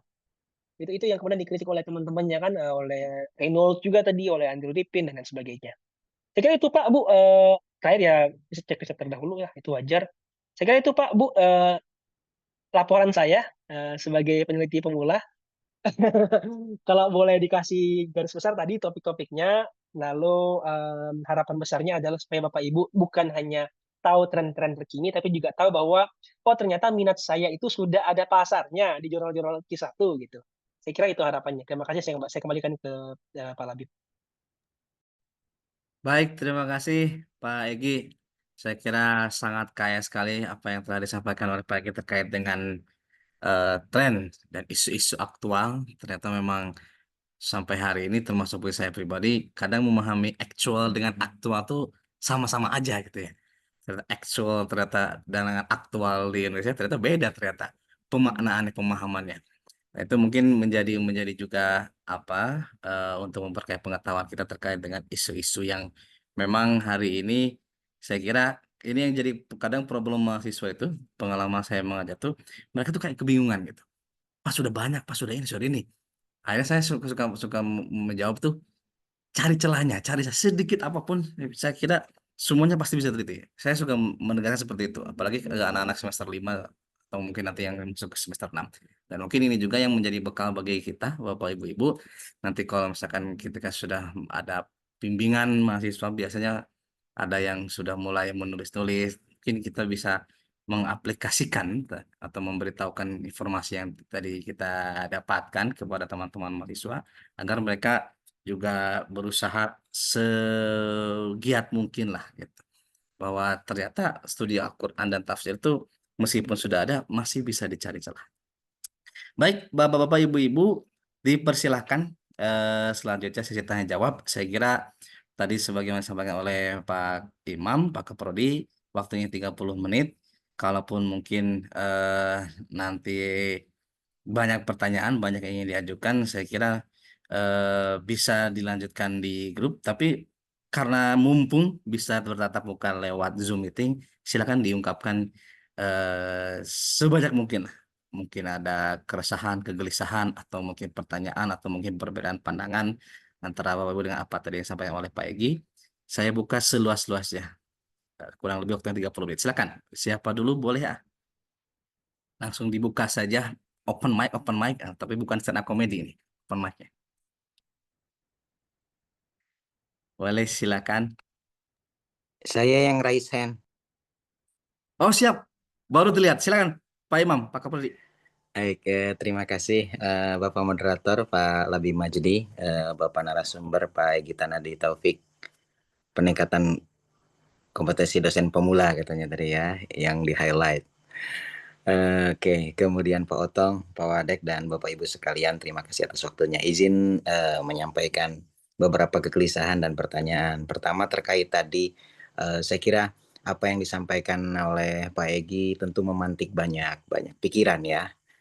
Selain tentu saja inspirasi, banyak teman-teman kadang bertanya tentang inspirasi ide, riset, judul, ataupun bahasan untuk diteliti. Kiranya kalau kita di antara dosen sudah sering begini ya, ini kan kebetulan Mas Egi ini berada di, atau pernah kemarin-kemarin itu berada di teras dunia ya, di salah satu pusat keilmuan, sehingga kita bisa mengupdate banyak informasi. Tadi terkait dengan apa ya, tren riset-riset studi Al-Quran, dari penjelasan Mas Egi saya lihat memang saat ini berdasarkan paparan tadi ya, sepertinya dikuasai oleh dua gerbong utama. Satunya itu Global Quran yang diinisiasi oleh siapa? Bukan Annabel Gallop ya, tadi disebut sama Mas Egi tuh, yang Global Quran. Roberto Totoli. Bukan ada ini, Johanna Ping. Johanna Ping, dan satunya lagi gerbong kereta yang satunya lagi sama Roberto Totoli itu yang European Quran ya, kira-kira begitu ya. Jadi dua gerbang ini, kira-kira dua gerbong kereta ini kalau dari paparan tadi salah satu yang apa namanya ya, menjadi pusat dari epicentrum tren tersebut. Nah, tentu saja harapannya nanti setelah kita mengetahui ini Mas Egi dan para ibu, kita setidaknya ya, tadi ada dua hal yang mungkin dihasilkan dari paparan Mas Egi. Pertama, kita bisa mengikuti tren, atau kita kemudian fokus pada spesifikasi keilmuan kita dan kemudian tidak FOMO lah, kira-kira begitu ya. Jadi kita tetap fokus pada ini kita. Nah, harapan satunya lagi saya kira, dengan diskusi-diskusi seperti ini kita bisa menerka dan memprediksi kira-kira apa namanya, tren ke depan itu ke arah mana. Kalau sekarang tadi trennya di wilayah translation ya, atau penerjemahan, memang saya kira diskusi-diskusi yang sering muncul di apa namanya, di internasional, termasuk juga yang sering diposting oleh Johanna Ping dan seterusnya, memang rata-rata tentang translation itu ya. Nah setelah ini kan isu translation ini suatu saat akan habis ya. Mereka ada kemungkinan ini kehabisan bensinnya. Nah kira-kira ke arah mana? Nah itu kira-kira Mas Egi. Saya tuh senang dukun-dukunan. Dulu biasanya Kang Fahmi itu yang paling pinter menerka-nerka kayak saham itu Mas. Jadi sekarang trennya lagi BRI misalnya begitu ya, lagi translation, kira-kira ini bertahan berapa lama lagi, berapa dekade atau mungkin berapa tahun lagi sampai tema ini habis, lalu perputarannya ke arah mana. Kalau kita sudah bisa menerka, mungkin kita bisa menyiapkan dan mengekskavasi data-data yang suatu saat bisa kita keluarkan. Kayak itu satu. Jadi ke arah mana. Terus selanjutnya terkait dengan tadi Bapak Ibu, saya kira dari penjelasan Mas Egi, kita punya banyak modal besar terkait isu semantika ya, semantik, isu kebahasaan. Kita punya Bu Melani Latifah, ini kesayangannya Prof Hasan Bisri ini. Ya, makanya dulu ditarik ke Darussalam itu karena ahli dunia kebahasaan lah, kira-kira begitu ya. Makanya diculik, kata Bu Melani, diculiknya di stasiun. Bu Melani mau ke Jogja S2, itu ketemu Prof Hasan dan malah ditarik ke Darussalam kalau udah selesai gitu, karena ahli bahasa. Jadi untuk isu semantika saya kira ada Bu Mel, kemudian isu gender jelas Bu Zalfa kan, di wilayah itu. Jadi kalau tadi kata Mas Egi, kita jangan juga terlalu FOMO, kita perkuat aja spesifikasi keilmuan masing-masing. Dosen-dosen kita sudah banyak yang punya signature, kira-kira begitu Mas Egi di wilayah filologi ataupun juga mungkin kajian lokal, Quran lokal dan seterusnya lah. Saya tidak bisa habisin satu-satu. Ini yang Pak yang kebetulan akan tengkar itu mungkin Pak Ridho dan Pak Otong karena sama-sama bahas ekologi. Yang satunya ekoteologi, yang satunya ekosufism. Nanti ada lagi ekofeminism. Ini serba eko-ekoan. Jadi korban ekopatrio itu sebenarnya mereka. Oke, lanjut terkait dengan ini. Kalau yang itu nggak ada pertanyaan Mas, saya kira clear aja, hanya respon aja. Terus lanjut terkait dengan koleksi buku tadi yang di perpus. Ini juga menarik dan ini saya infokan Bapak Ibu, koleksi perpustakaan mini IAT bertambah lagi tadi sekitar 27 buku. Silakan bisa Bapak Ibu juga baca untuk digunakan ataupun bisa direkomendasikan kepada mahasiswa-mahasiswa. Nah, kaitannya dengan tadi kata Mas Egi studi Quran lokal atau tafsir lokal, kita sekarang punya satu proyek juga di perpustakaan mini IAT itu untuk melengkapi koleksi entah itu tafsir berbahasa Sunda atau terjemah berbahasa Sunda dan seterusnya. Kalau Bapak Ibu punya data, punya koleksi, punya ini boleh nanti dipinjamkan untuk dikopi oleh perpus atau bahkan kalau naskah aslinya diinikan itu juga bagus. Kebetulan saya sudah dapat beberapa. Di sini ada 3 naskah, kemudian di kampus ada 1 ya, jadi baru ada 4 naskah yang Quran berbahasa Sunda itu ya, yang itu juga diberikan dulu dari Prof. Jajang Rohmana, itu koleksi beliau mau dikasihkan ke UIN Jogja lewat saya bajak dulu di jalan ya, saya fotokopi di jalan. Hasilnya makanya keterbacaannya kurang baik memang ya, karena namanya juga ngebajak sumbangannya Prof. Jajang buat ke Jogja gitu ya. Oke, itu tambahannya. Jadi kalau ada yang membutuhkan nanti bisa dicek di perpustakaan IAT. Nah, ini pertanyaan yang selanjutnya ya. Respon juga terkait dengan tadi dari Majid Danesgar ya. Kebetulan dulu Mas Eg, saya pernah mengikuti satu konferensi bersama mahasiswi IAT waktu itu, kebetulan Fatimah Tunada saya ajak kolaborasi di acara seminar internasional tentang tafsir Quran gitu di Purwokerto, saya lupa tepatnya. Itu menghadirkan Majid Danesgar sebagai narasumbernya. Waktu itu saya tanya terkait dengan apa pendapat dia tentang dekolonisasi gitu. Dia seperti sangat tersinggung sekali dengan pertanyaan tersebut ya. Respon dia sederhana saja gini. Kamu jangan bilang dekolonisasi. Yang mengkolonisasi itu Sunni katanya. Syiah itulah korban dari kolonisasi katanya gitu ya. Waktu itu responnya begitu. Jadi terkait dengan tadi saya menarik ya, apakah betul klaim-klaim dia, kalau jangan disebut klaim lah, katakanlah mungkin premis dia terkait dengan naskah Quran tadi itu yang Melayu itu memang bersumber kepada naskah-naskah Syiah. Saya kira menarik itu kalau untuk ditelusuri ya, kira-kira begitu. Nah, ini pertanyaan terakhir, berarti pertanyaan sebetulnya cuma 2, sisanya hanya bumbu-bumbu saja. Pertanyaannya tadi terkait dengan ini Mas, tema Al-Quran dan digital itu ya. Dari paparan Mas Egi di jurnal Quran dan Hadis yang sudah Scopus, kemudian juga di jurnal yang internasional juga, sepertinya tema Quran dan digital atau Quran di ruang-ruang digital sepertinya tidak muncul ya. Padahal justru saya menerka itu salah satu tema yang menjanjikan, artinya itu menjadi tren gitu. Karena kan beberapa tahun belakangan ini terkait dengan digitalisasi, terkait dengan teknologi itu cukup tinggi sekali. Tapi dari presentasi Mas Egi tadi itu sepertinya tidak muncul. Apakah benar-benar tidak ada atau saking minim atau sangat minim gitu ya, kira-kira begitu. Dan kenapa kok bisa begitu gitu ya? Padahal bukankah akhir-akhir ini itu muncul? Jadi pertanyaannya saya kira hanya 2 itu saja, sisanya hanya bumbu-bumbu aja. Makasih, itu dari saya. Moga-moga ini memancing juga dari dosen-dosen yang lain biar tidak saya saja. Mangga. Baik, terima kasih Pak Imam atas responsnya. Pak Egi mau ditampung dulu apa mau langsung ditanggapi? Boleh, mangga kalau mau ditampung dulu, kalau ada yang mau ini Oke. dulu, atau silakan mau jawab yang lain. Susah sekali pertanyaannya Pak Imam gitu. Kalau gitu kita tampung dulu aja ya. Tampung dulu aja kali ya. Siap. Silakan Baik, Bapak Ibu, kalau ada respon, ada refleksi atau ada silakan. pandangan lainnya, silakan.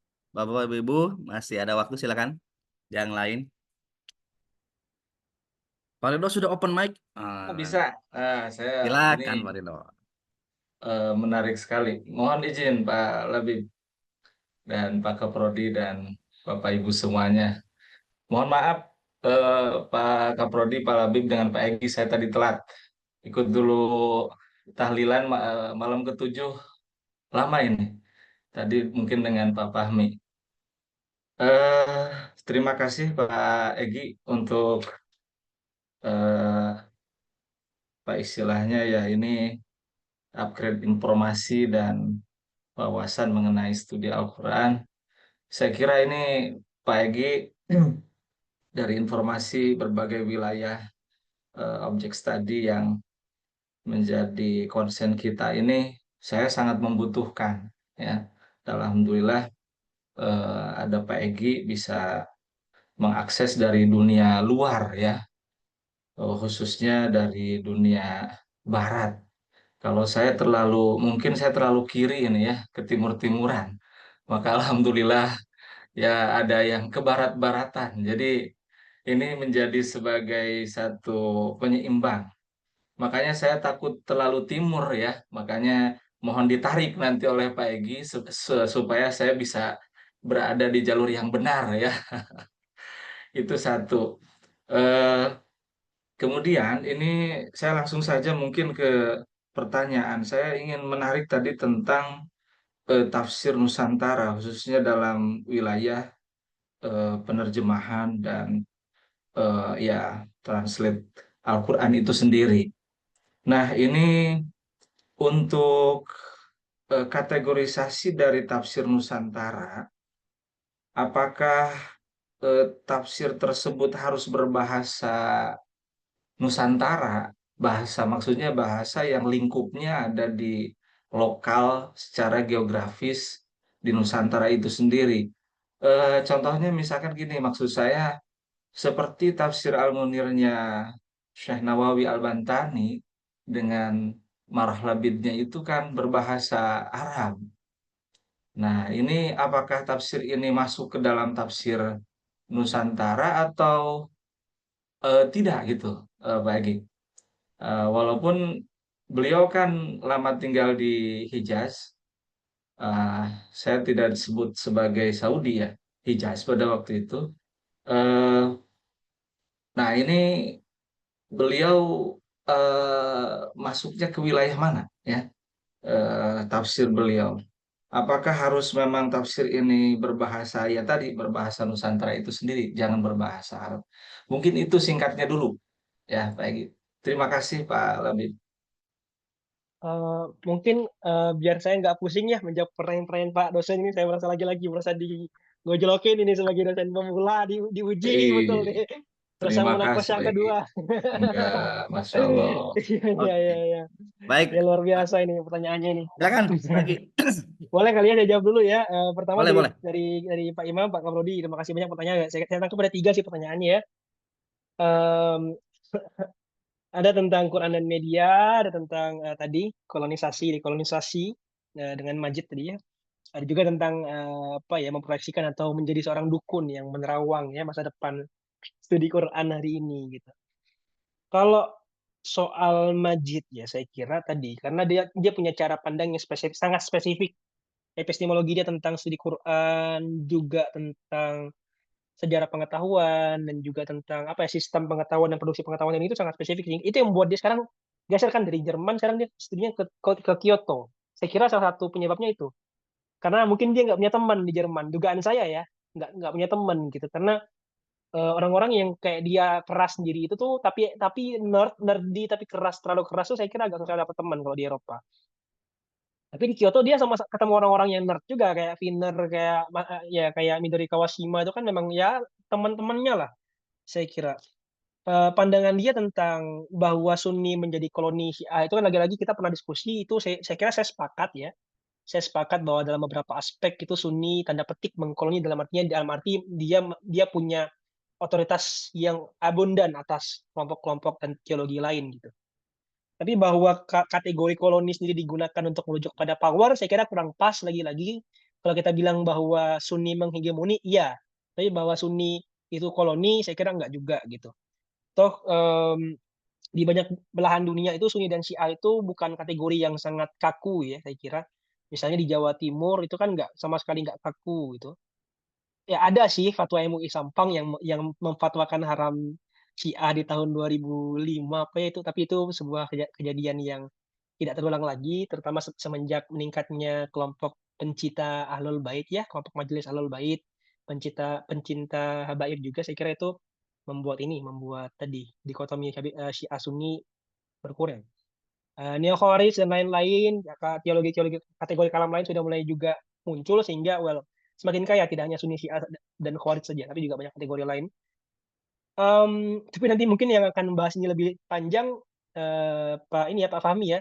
Kalau saya pribadi tadi poinnya adalah bahwa kategori kolonisasi dia saya sepakat, tapi di sisi lain juga sebenarnya poin yang ingin disampaikan adalah bisa tidak sih kita melihat perkembangan sejarah pengetahuan tafsir tidak dalam kacamata koloni dan non koloni, tapi dalam kacamata teks itu sendiri dan manusia itu sendiri gitu. Makanya dia bilang ke saya waktu itu, kalau Anda ingin nulis disertasi, jangan lihat genre tafsir lagi, sudah terlalu membosankan, dia bilang. Coba cek teks-teks lain, misalkan genre syair di Melayu ya, atau genre hikayat. Kan ada hikayat Yusuf ya, kita punya kan, serat Yusuf dan lain sebagainya. Itu kan model resepsi lokal atas kisah Nabi Yusuf dalam Al-Quran yang memang tidak ada dalam sebelumnya dalam teks-teks ekstra biblical gitu. Nah, itu yang ingin dia sampaikan gitu. Itu ya model dekol barulah kalau bahasa dia gitu ya.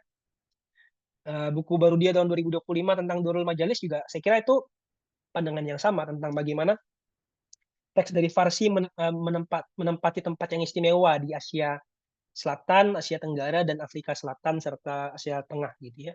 Itu argumennya dia sih kalau di buku yang baru yang 2025. Sama-sama belum ada yang bahas, tapi udah beberapa orang review di Iran. Kalau soal pertanyaan Quran dan media, saya punya dua jawaban tentang ini, Pak Imam sebenarnya. Jawaban pertama dan yang saya kira mungkin Bapak Ibu sudah bisa menebak adalah tentang ini ya, tentang spesialisasi dan juga tentang linearitas jurusan. Jurnal ilmu Al-Quran dan hadis itu seringkali terjebak pada aim and scope, gitu ya. Sehingga kayak tadi jurnal-jurnal Kurdis, lalu jurnal-jurnal Al-Quran Studies itu agak hati-hati untuk mengambil kajian-kajian yang sifatnya interdisipliner tapi terlalu jauh. Misalnya tadi, dulu saya pernah ngobrol dengan Emad Mohamed tentang bisakah kita mengkaji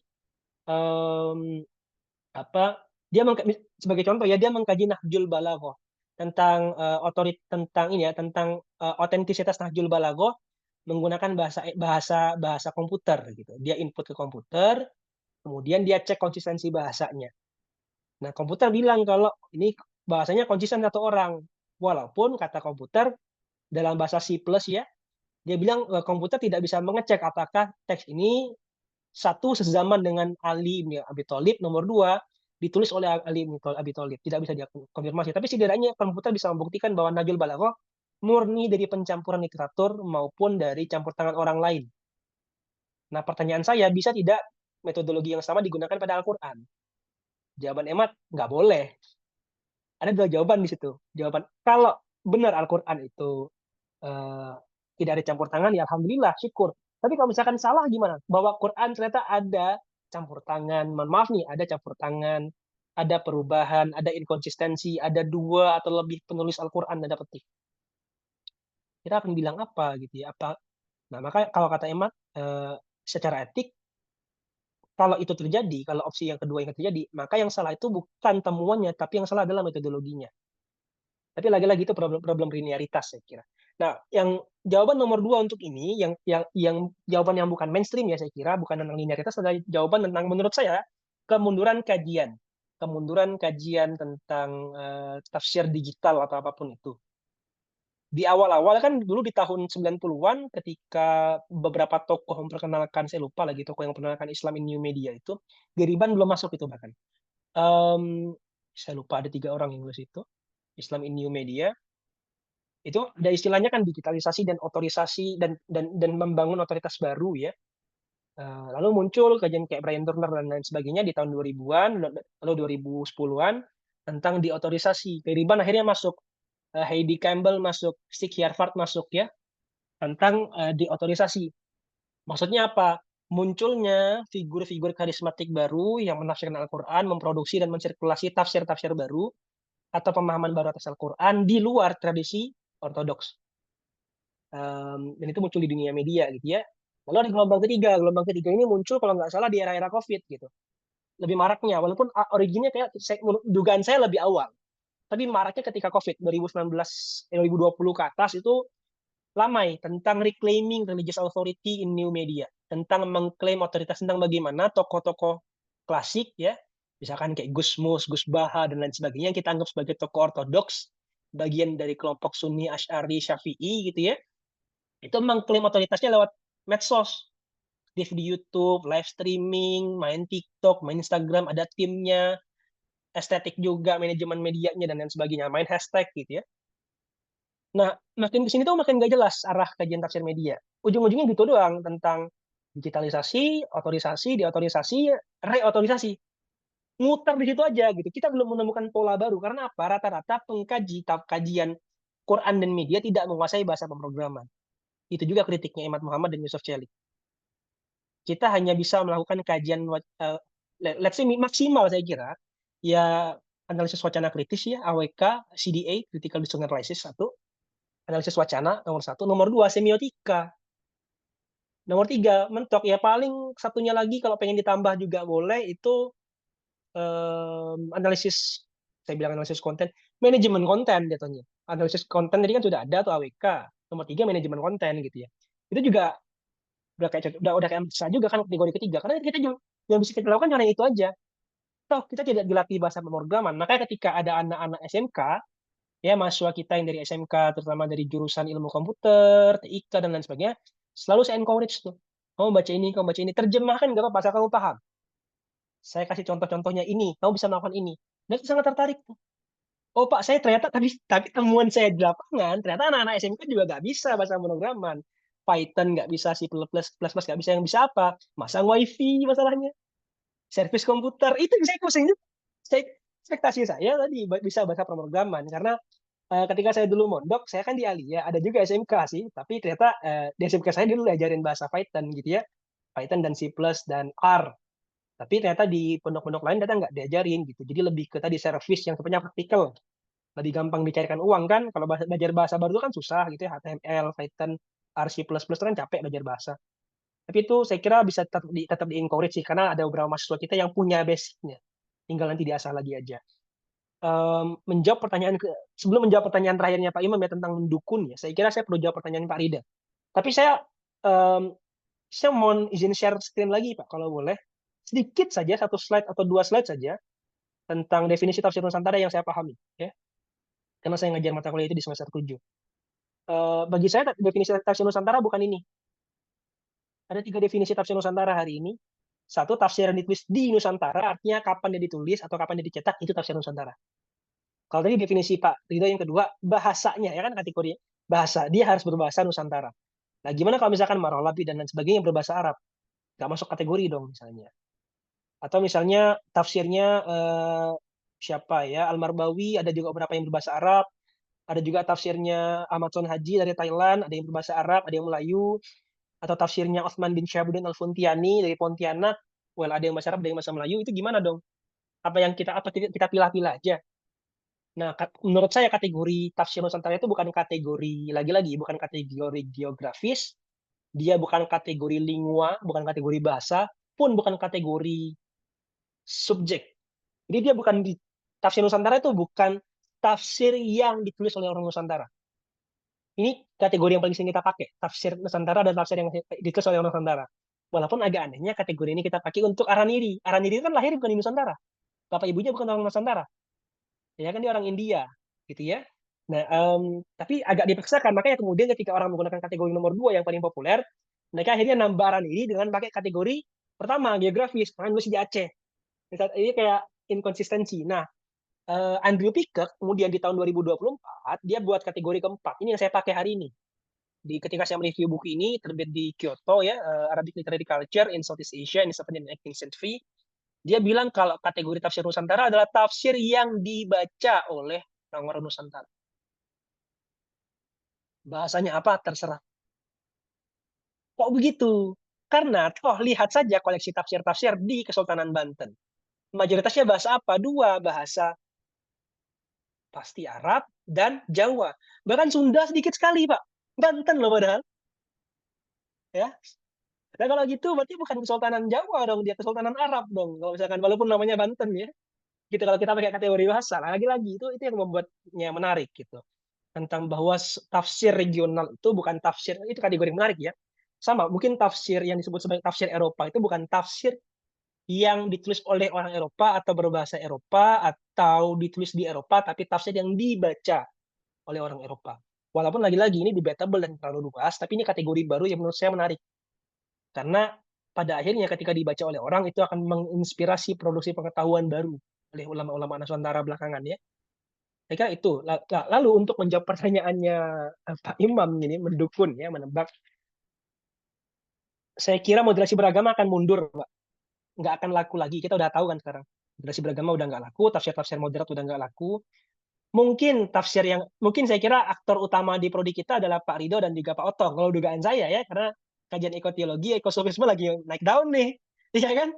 Kemenak lagi cor-coran nih, karena investment dari luar banyak gitu ya, banyak sekali gitu ya. Saya di Intera di Jakarta juga selalu diminta untuk ini dan itulah soal ekoteologi gitu ya, terutama karena saya satu-satunya konsultan di bidang agama di Intera Jakarta. Tapi di luar itu memang ekoteologi salah satunya. Di luar itu saya kira filologi, Pak, filologi. Karena apa?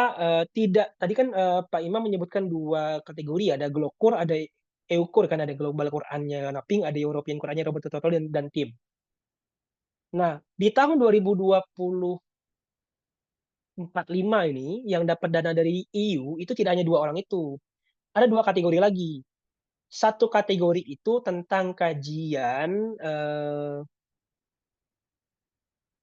Yusuf Celik ya, tentang tadi Quran dan AI, tapi dia menggunakan dana itu untuk mengkaji Bani Quraisyah, tentang hadis-hadis tentang Bani Quraisyah dan intertekstualitasnya pada naskah-naskah pra-Islam uh, berbahasa Ibrani, Syiriak, bahasa Ibrani, Syiriak, Farsi, Aramain. 4 bahasa itu semuanya ditranskrip ke komputer, dibahasakan ulang ke bahasa komputer, sama bahasa Arab dimasukin ke bahasa komputer. Kan 5 bahasa tadi ketika dimasukin ke komputer jadi satu bahasa yang sama, bahasa komputer gitu ya.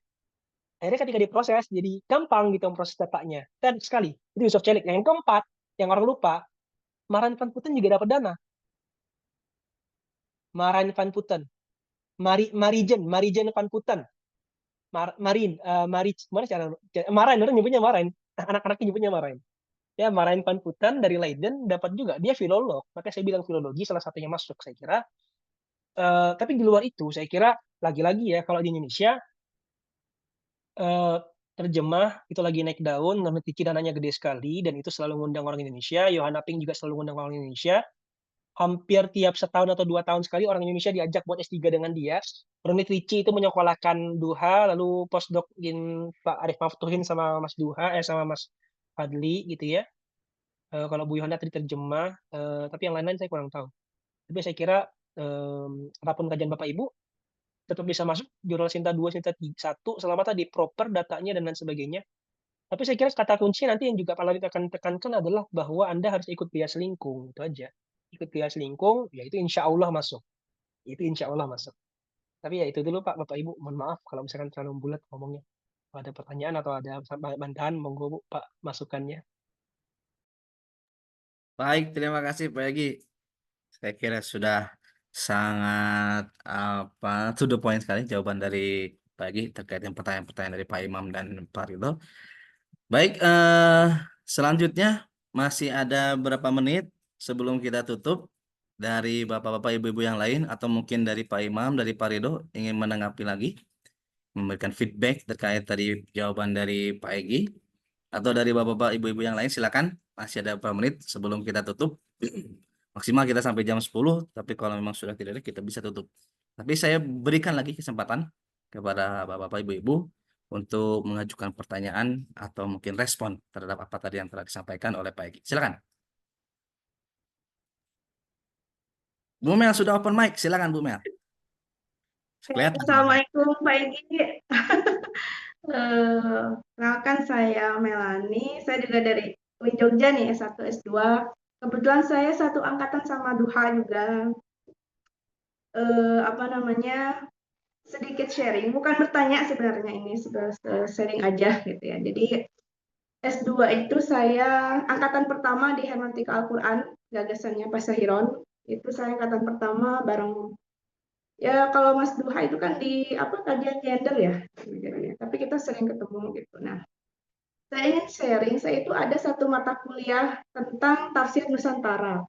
Jadi dosennya itu Pak Islah Gusmian, jadi kalau yang sekarang guru besar di UIN Surakarta itu ya. Jadi dulu itu kita itu belum mulai kuliah sebelum kita masing-masing itu mendapatkan tafsir lokal gitu ya dari masing-masing daerah gitu.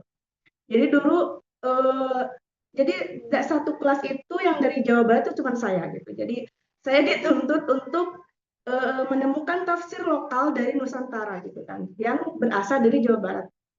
Satu kelas itu dulu saya paling terakhir dapatnya, dan itu saya dapat dari Ahmad Sanusi di Sukabumi, dari Ahmad Sanusi yang dari Sukabumi itu.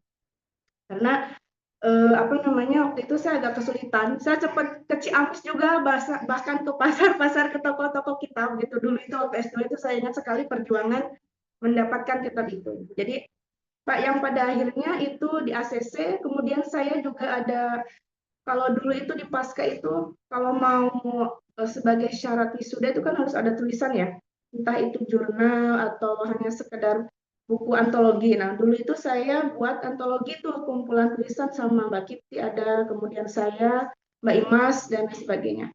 Nah, saya itu menulis yang Ahmad Sanusi itu, yang Tamsyiatul Muslimin gitu. Jadi, perdebatan tentang, transliterasi gitu. Jadi Ahmad Sanusi itu kan menulis Al-Quran itu dengan Latin gitu kan, kayak Yasin ditulis dengan Latin, itu kan jadi perdebatan.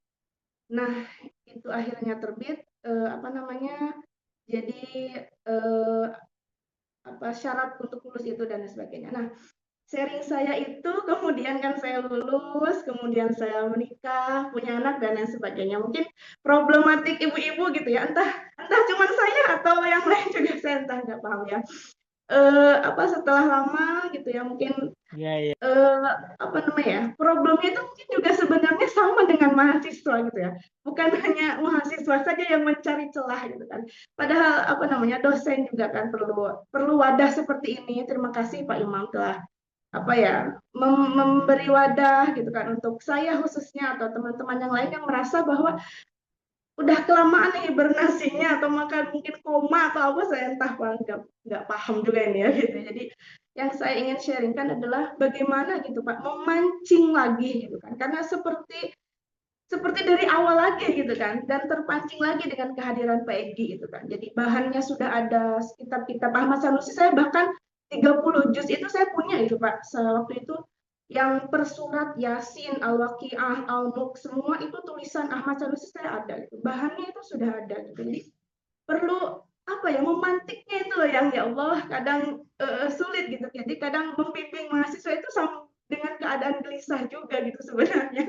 Jadi kalau tadi Pak Labib bilang ya cari celah, sebenarnya saya juga cari celah itu ya susah gitu. Jadi terima kasih untuk sharing-sharingnya gitu kan. Jadi sebenarnya hal seperti ini tuh memang sangat perlu gitu. Jadi tidak dipendam sendiri gitu. Kadang merasa aduh gimana gitu. Perlu jalan setelah ke arahnya gimana ya setelah nulis itu ke sintanya tuh gimana. Kita tuh kayak nggak ada arah gitu kan gitu ya. Terima kasih wadahnya, sharingnya. Nanti mungkin kalau kebetulan pas ketemu Pak Egi di IAT, saya ampun.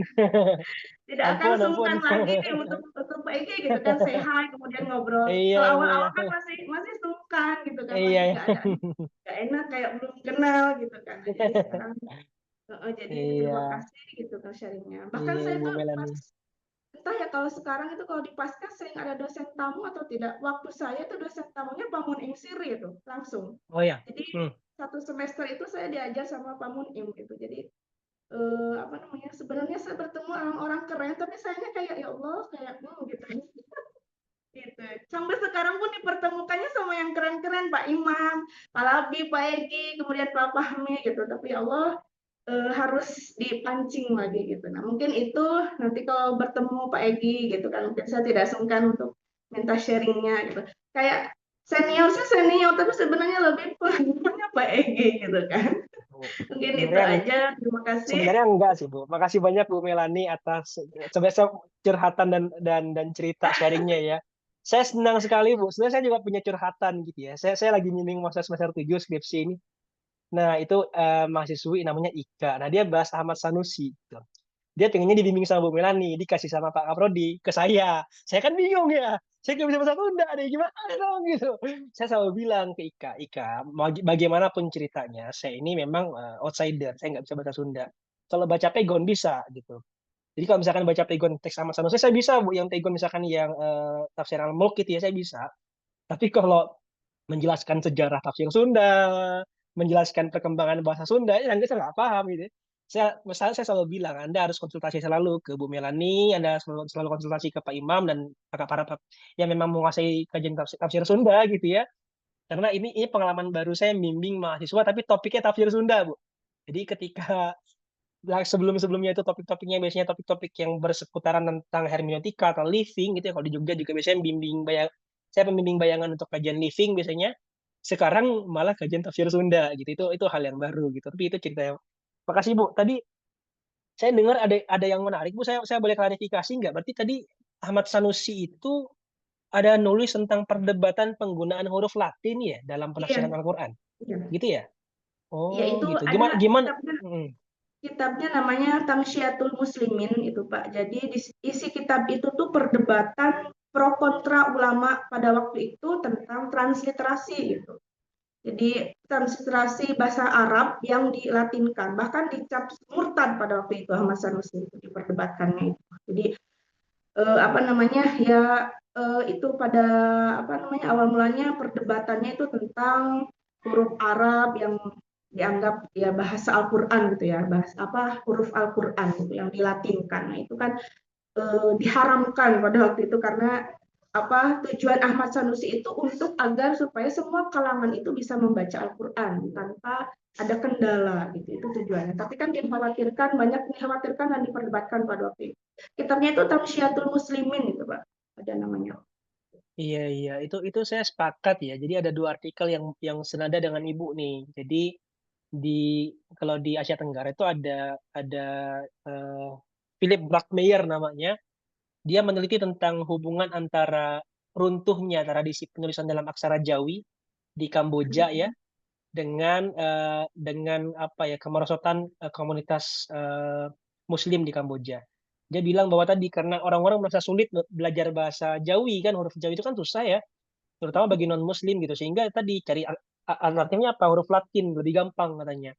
Tapi yang lebih susah kan sebenarnya kan karena saya kira huruf Jawi itu tidak konsisten satu daerah dengan daerah lain kan Bu. Bahkan tidak konsisten antara satu penulis dengan penulis yang lain. Bahkan kayak Ahmad Sanusi saja ketika nulis huruf Jawi itu dia nggak konsisten. Kadang kalau nyebut itu kadang dengan petik, kadang dengan fathah dan ya kan. Untuk nyebut sedang misalnya sedang itu kadang itu ya gitu sedang kadang juga sedang gitu kan ya. Itu inkonsisten gitu saya kira. Nah, kalau di Timur Tengah itu di Ottoman juga ada perdebatan yang sama gitu. Saya kira itu jadi pembahasan di Pak Jajang tapi nggak spesifik, ya nggak? Itu kan terjemahan ya kalau Pak Jajang ya. Kalau Ibu kan fokusnya kan benar-benar ke tadi modernisasi dan juga upaya nasionalisasi tafsir ya. Dari tafsir Muslim Nusantara tanda petik, saya bisa bilang itu tafsir. Walaupun Nusantara tadi ya perdebatan saya nggak terlalu setuju Nusantara. Saya kalau di mata kuliah saya di tafsir Nusantara itu saya selalu ngomong kalau kalau saya bilang Nusantara, jangan bayangkan Nusantaranya Majapahit ya, karena Nusantara itu tidak Asia Tenggara juga gitu. Itu imajinasi romantis kelompok Muslim tentang Islamisasi itu aja, Islamisasi aja. Tapi poinnya tadi bukan itu. Poinnya adalah tadi bahwa ada transisi kan, ada transisi kekuasaan, ada transisi kebahasaan ya.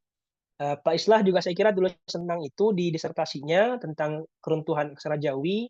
Tapi cuma hanya satu subbab, kalau nggak salah satu subbab ya. Bukan lagi satu subbab bab 3 atau bab berapa.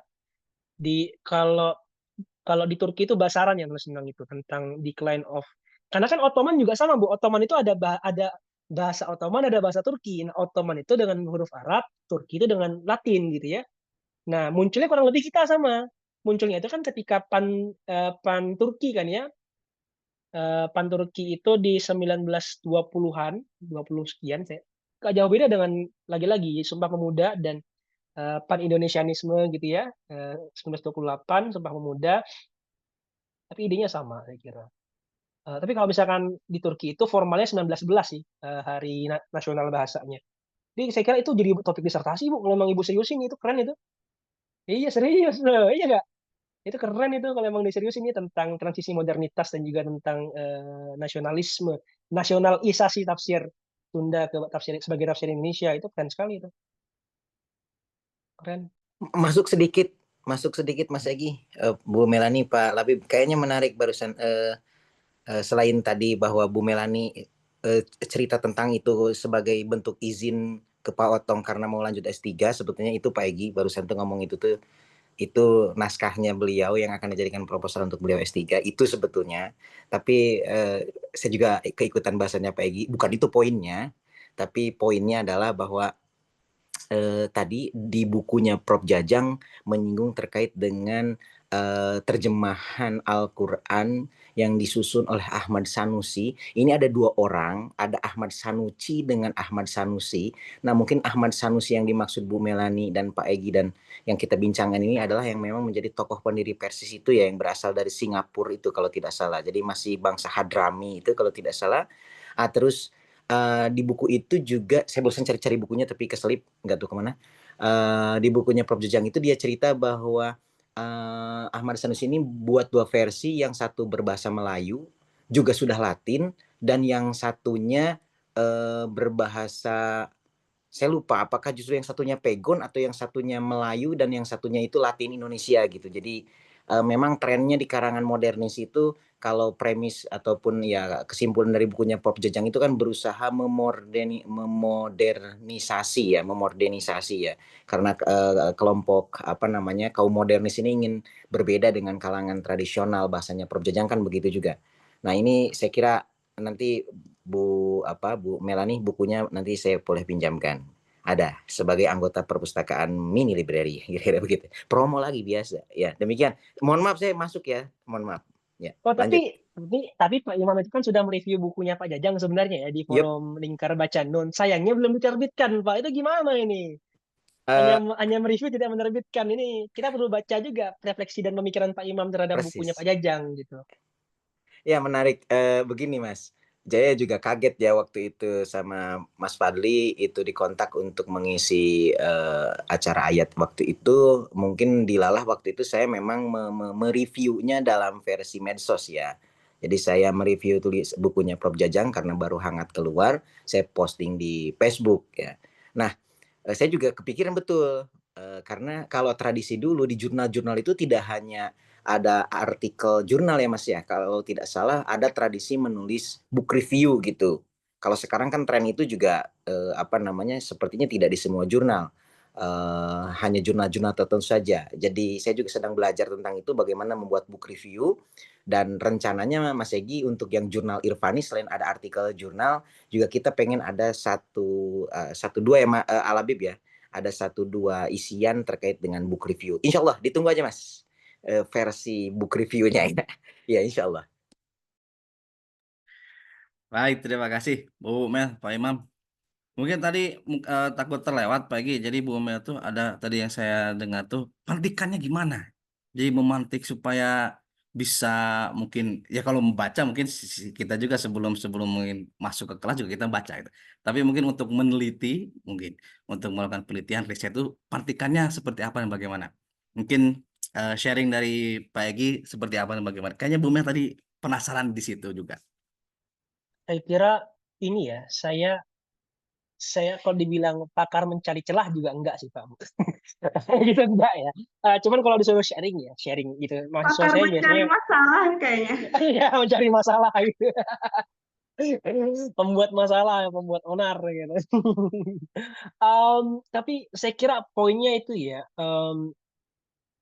Bapak Ibu mungkin sudah pernah dengar kalau di Jogja itu kan ada IA Scholar ya.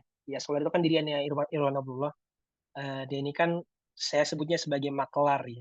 Jadi kayak makelar atau kayak kartel jurnal Scopus di Indonesia itu ya, salah satunya beliau gitu.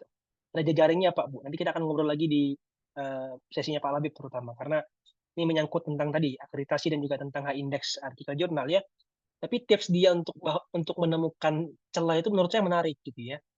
Kata dia, celah itu selalu bisa ditemukan gitu. Bagaimana cara menemukan celah? Ya kalau tidak membahas sesuatu yang baru, mengkritik sesuatu yang lama. Walaupun misalkan Bu Melani sudah ada 20 orang sebelum Bu Melani yang membahas tentang Ahmad Sanusi, nggak apa-apa Bu Melani jadi orang ke-21, tapi bantah semua 20 orang itu. Saya teringat betul dengan disertasinya siapa, Yudin Wahyudi ya, di McGill ya beliau kalau disertasinya, Harvard tuh postdoc-nya. Disertasinya kan bahas 3 tokoh gitu ya, 3 tokoh itu sudah banyak yang dibahas, sudah ratusan orang bahas atau ribuan orang bahas. Siapa ketiganya? 1 Hasan Hanafi, 2 Abid Al-Jabiri, 3 Nurholis Majid. Tiga-tiganya sudah banyak yang bahas, sudah ratusan, sudah ribuan gitu bahkan. Nah, tapi kok tiga disertasinya jadi keren gitu. Ya karena apa? Karena semua pemikiran dan kajian tentang Hasan Hanafi itu dibantah sama Yudin Wahyudi. Itu yang menurut saya Ibu Melani harus berani saya kira untuk mengkritik semua kajian terdahulu tentang Ahmad Sanusi dan bilang bahwa banyak orang salah paham tentang Ahmad Sanusi. Itu keren kalau emang berani-berani ngomong gitu, Bu. Gitu. Saya kira itu bahwa mengkritik kalau misalkan fokus satu orang ya saya kira itu salah satu caranya gitu. Atau bahwa banyak aspek dari Ahmad Sanusi yang belum terbaca, misalkan modernitasnya, teman-temannya, guru-gurunya, murid-muridnya. Bahkan Ika itu ketika mengkaji tafsir yang Al-Mulk ya, yang didapat dari Bu Ika, dari Bu Melani juga, cerita kalau tafsir yang ini belum ada yang pernah bahas, Pak. Ya sudah, berarti kan Ika manusia pertama di muka bumi yang membahas tafsir Al-Mulknya Ahmad Sanusi. Dia bangga tuh, walaupun di sisi lain ya stres juga. Kok gitu, Pak, gitu ya. Tapi celah ya, itu celah gitu. Nah, kalau Bu Melani kan nggak mungkin lah bahasnya Al-Mulk aja gitu ya. Bahasnya kan Ahmad Sanusinya gitu kan ya. Pakarnya Ahmad Sanusi dan tafsir Sunda lah, pengetahuan tafsir Sunda. Saya kira itu udah celah yang besar sekali dan saya kira nggak banyak yang mengamati, Bu. Walaupun ada kan 1-2 dan pasti ada bolong-bolongnya dan Ibu saya kira akan balik lagi. Jadi kalau misalkan menurut saya gimana cara nyari cerah ya kalau bukan membahas sesuatu yang baru which is hampir mustahil bahas sesuatu yang baru kecuali memang bahas naskah ya atau buku terbitan November 2025 gitu. Ya yang bisa Anda lakukan adalah mengkritik dan mengevaluasi pembacaan sebelumnya. Itu pasti celah atau dibuat celahnya sendiri gitu. Pasti itu jadi. Pasti jadi, insya Allah. Sama sering-sering ngobrol lah nanti kita kalau misalkan di prodi pasti jadi juga itu. Banyak celahnya nanti. Gitu ya. Bapak Ibu, terima kasih banyak nih sudah saya sudah di ospek hari ini. Terima kasih banyak Bapak Ibu. Oke, baik. Terima kasih Pak Egi. Saya kira sharingnya sudah cukup clear, sudah cukup jelas, Bu Mel. Itu mungkin bisa jadi bekal Bu Mel untuk melanjutkan doktoral. Aduh, saya juga senang nih mendengarnya dari Pak Imam. Ternyata Bu Mel sudah ada niatan untuk S3 doktoral. Mudah-mudahan lancar. Baik, Bapak-bapak, Ibu-ibu, eh sebagaimana tadi di awal maksimal pukul 10 kita selesai. Masih ada 12 menit. Kalau masih ada yang ingin menyampaikan respon, pertanyaan, silakan. Tapi kalau tidak ada mungkin akan saya tutup. Silakan saya tawarkan lagi sekali lagi. Mungkin Bapak-bapak, Ibu-ibu ada yang ingin sharing juga atau ada yang ingin menyampaikan respon, pertanyaan, dipersilakan. Saya tawarkan sekali lagi. Masih ditunggu.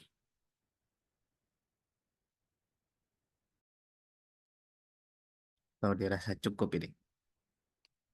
Kayaknya cukup. Oke.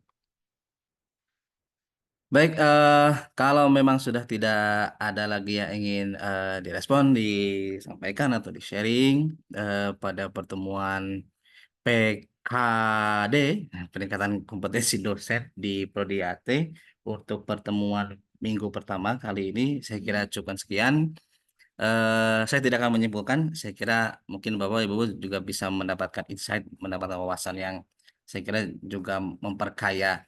Jadi selama ini kita ternyata sudah berada di jalur yang benar. Mungkin hanya perlu tadi apa yang dikatakan oleh Pak itu apa ya, pantikan-pantikan yang saya kira bisa lebih mendiversifikasi melihat tema-tema yang hari ini ternyata sedang booming atau tema-tema yang hari ini sedang banyak dilakukan oleh para periset, oleh para researchers di seluruh dunia, ternyata kita ada di dalamnya misalnya. Dan saya kira itu juga mungkin menjadi motivasi apalagi juga menjadi wawasan baru juga dari apa yang tadi disampaikan oleh Pak Egi, termasuk juga misalkan saya pribadi selalu merasa ya kepada teman-teman Mas itu, kalau misalnya kajian toko boleh datang ke saya. Saya suka suka sombong seperti itu ke teman-teman Mas itu. Boleh kalau kajian toko boleh, tapi kalau yang lainnya saya bingung. Saya bilang saya suka jujur begitu ke teman-teman Mas. Karena memang S1, S2 saya kajian toko semua. Tesis, kemudian skripsi. Jadi kurang lebihnya saya mungkin bisa lebih paham tentang kajian toko dibandingkan mungkin kajian-kajian yang lain. Meskipun ya latar latar kajian tokohnya bukan latar kajian tokoh ilmu Al-Quran tafsir, tapi sejarah gitu. Karena memang Karena satu sudah saya punya karisma ketokohan itu, sudah punya iya karisma iya ketokohan. iya iya. Jadi saya suka menyamakan begitu Pak Egy ke tempat-tempat itu. Meskipun ya ada, misalkan contoh kasus misalkan Ika itu kan kebetulan pembimbing duanya saya tanya ke Ika tuh, Ika gimana udah kontakkan dengan Pak Egy? Udah, cina. Ya udah lanjut aja dulu gitu. Nanti mungkin saya bagian-bagian tentang ya misalkan metodologi tentang gimana sih cara-cara untuk misalnya dalam konteks kajian toko itu apa sih yang mesti dibahas, dan mungkin itu juga sebetulnya bapak-bapak ibu-ibu juga sudah paham gitu. Dan rujukan saya paling paling awal tuh karena memang saya awalnya adalah historian gitu, awalnya adalah orang orang sejarah. rujukan rujukan klasik saya ya Kunto Wijoyo gitu. Jadi saya suka kasih teman-teman tuh kalau misalnya mau kajian tokoh tuh sederhana, saya bilang biografinya, pemikiran yang berpengaruh, pengaruh pemikiran, udah tiga itu aja. Dan itu saya kira bapak-bapak ibu-ibu dalam bidang masing-masing saya kira sudah bisa menguasai. Tadi sudah disebut oleh Pak Imam, misalkan ada Bu Mel dengan hermeneutikanya, mungkin Pak Ridho dengan dan Pak Otong dengan misalkan studi kitabnya, lalu kemudian Pak Fahmi dengan filsafatnya, Bu Titin dengan misalkan studi sosialnya, studi agama-agama dan seterusnya. Pak Imam dengan dekolonialnya dan seterusnya. Ya mungkin juga dosen-dosen yang lain, Pak Usep, kemudian Pak Ridho, Pak Egi dan beberapa, saya kira kita punya masing-masing apa namanya bisa disebut katakanlah kotak, yang kemudian kotak itu bukan menjadi katakanlah sesuatu yang menyempitkan kita, tetapi justru bisa mengembangkan dalam konteks riset itu kita ternyata bisa seperti orang lain, tinggal pantikannya yang mungkin belum sampai. Dan hari ini kita sudah mendapatkan pantikan itu tentang caranya bagaimana supaya kita mungkin bisa lebih produktif dan bisa lebih mendiseminasikan apa yang ada dalam pikiran atau hasil bacaan. Baik, terima kasih Bapak-bapak, Ibu-ibu, eh, para dosen tetap di lingkungan Prodi Ilmu Al-Quran Tafsir. Saya satu-satu ada Pak Fahmi, Pak Usep, Bu Dalva, Bu Titin, Pak Otong, Bu Mel, Pak Ridho, juga Pak Egy selaku narasumber, dan Pak Imam. Terima kasih atas kehadiran pada malam hari ini. Insya Allah kita ketemu lagi minggu depan. Untuk narasumber minggu depan Insya Allah akan disampaikan oleh Pak Fahmi Paripurnama.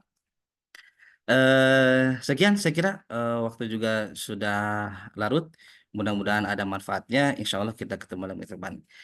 Kita tutup dengan bacaan hamdalah dan kifaratul majlis. Alhamdulillahirabbil alamin. Subhanakallahumma bihamdika. Alhamdulillahirabbil alamin. Subhanakallahumma bihamdika asyhadu an la ilaha illa anta astaghfiruka wa atubu ilaik. Terima kasih sekali lagi Pak Egy dan Terima semuanya. kasih Pak Egy, Pak Labi, Pak Imam. Saya tutup. Terima Assalamualaikum kasih juga Pak warahmatullahi semua, wabarakatuh. Bu. Waalaikumsalam. Waalaikumsalam Wah, warahmatullahi Pak wabarakatuh. Fahmi dari tadi memantau ini. Mantap, Maaf Pak. lagi jadi risalah. Aman. Lanjut, Kak. Mantap, siap. Arahannya minggu depan, Pak. Siap, mantap. Terima kasih ya Pak Ibu semua. Saya izin pamit. Mohon maaf ada Ya, kekurangannya. sama-sama Pak Egy. Terima Mohon bimbingannya nanti di Prodi untuk saya dan Teteh kasih. Saya Zalfa juga izin ini. pamit dulu. Ya, mari semua. Assalamualaikum. Sama-sama. Waalaikumsalam warahmatullahi Wassalamualaikum.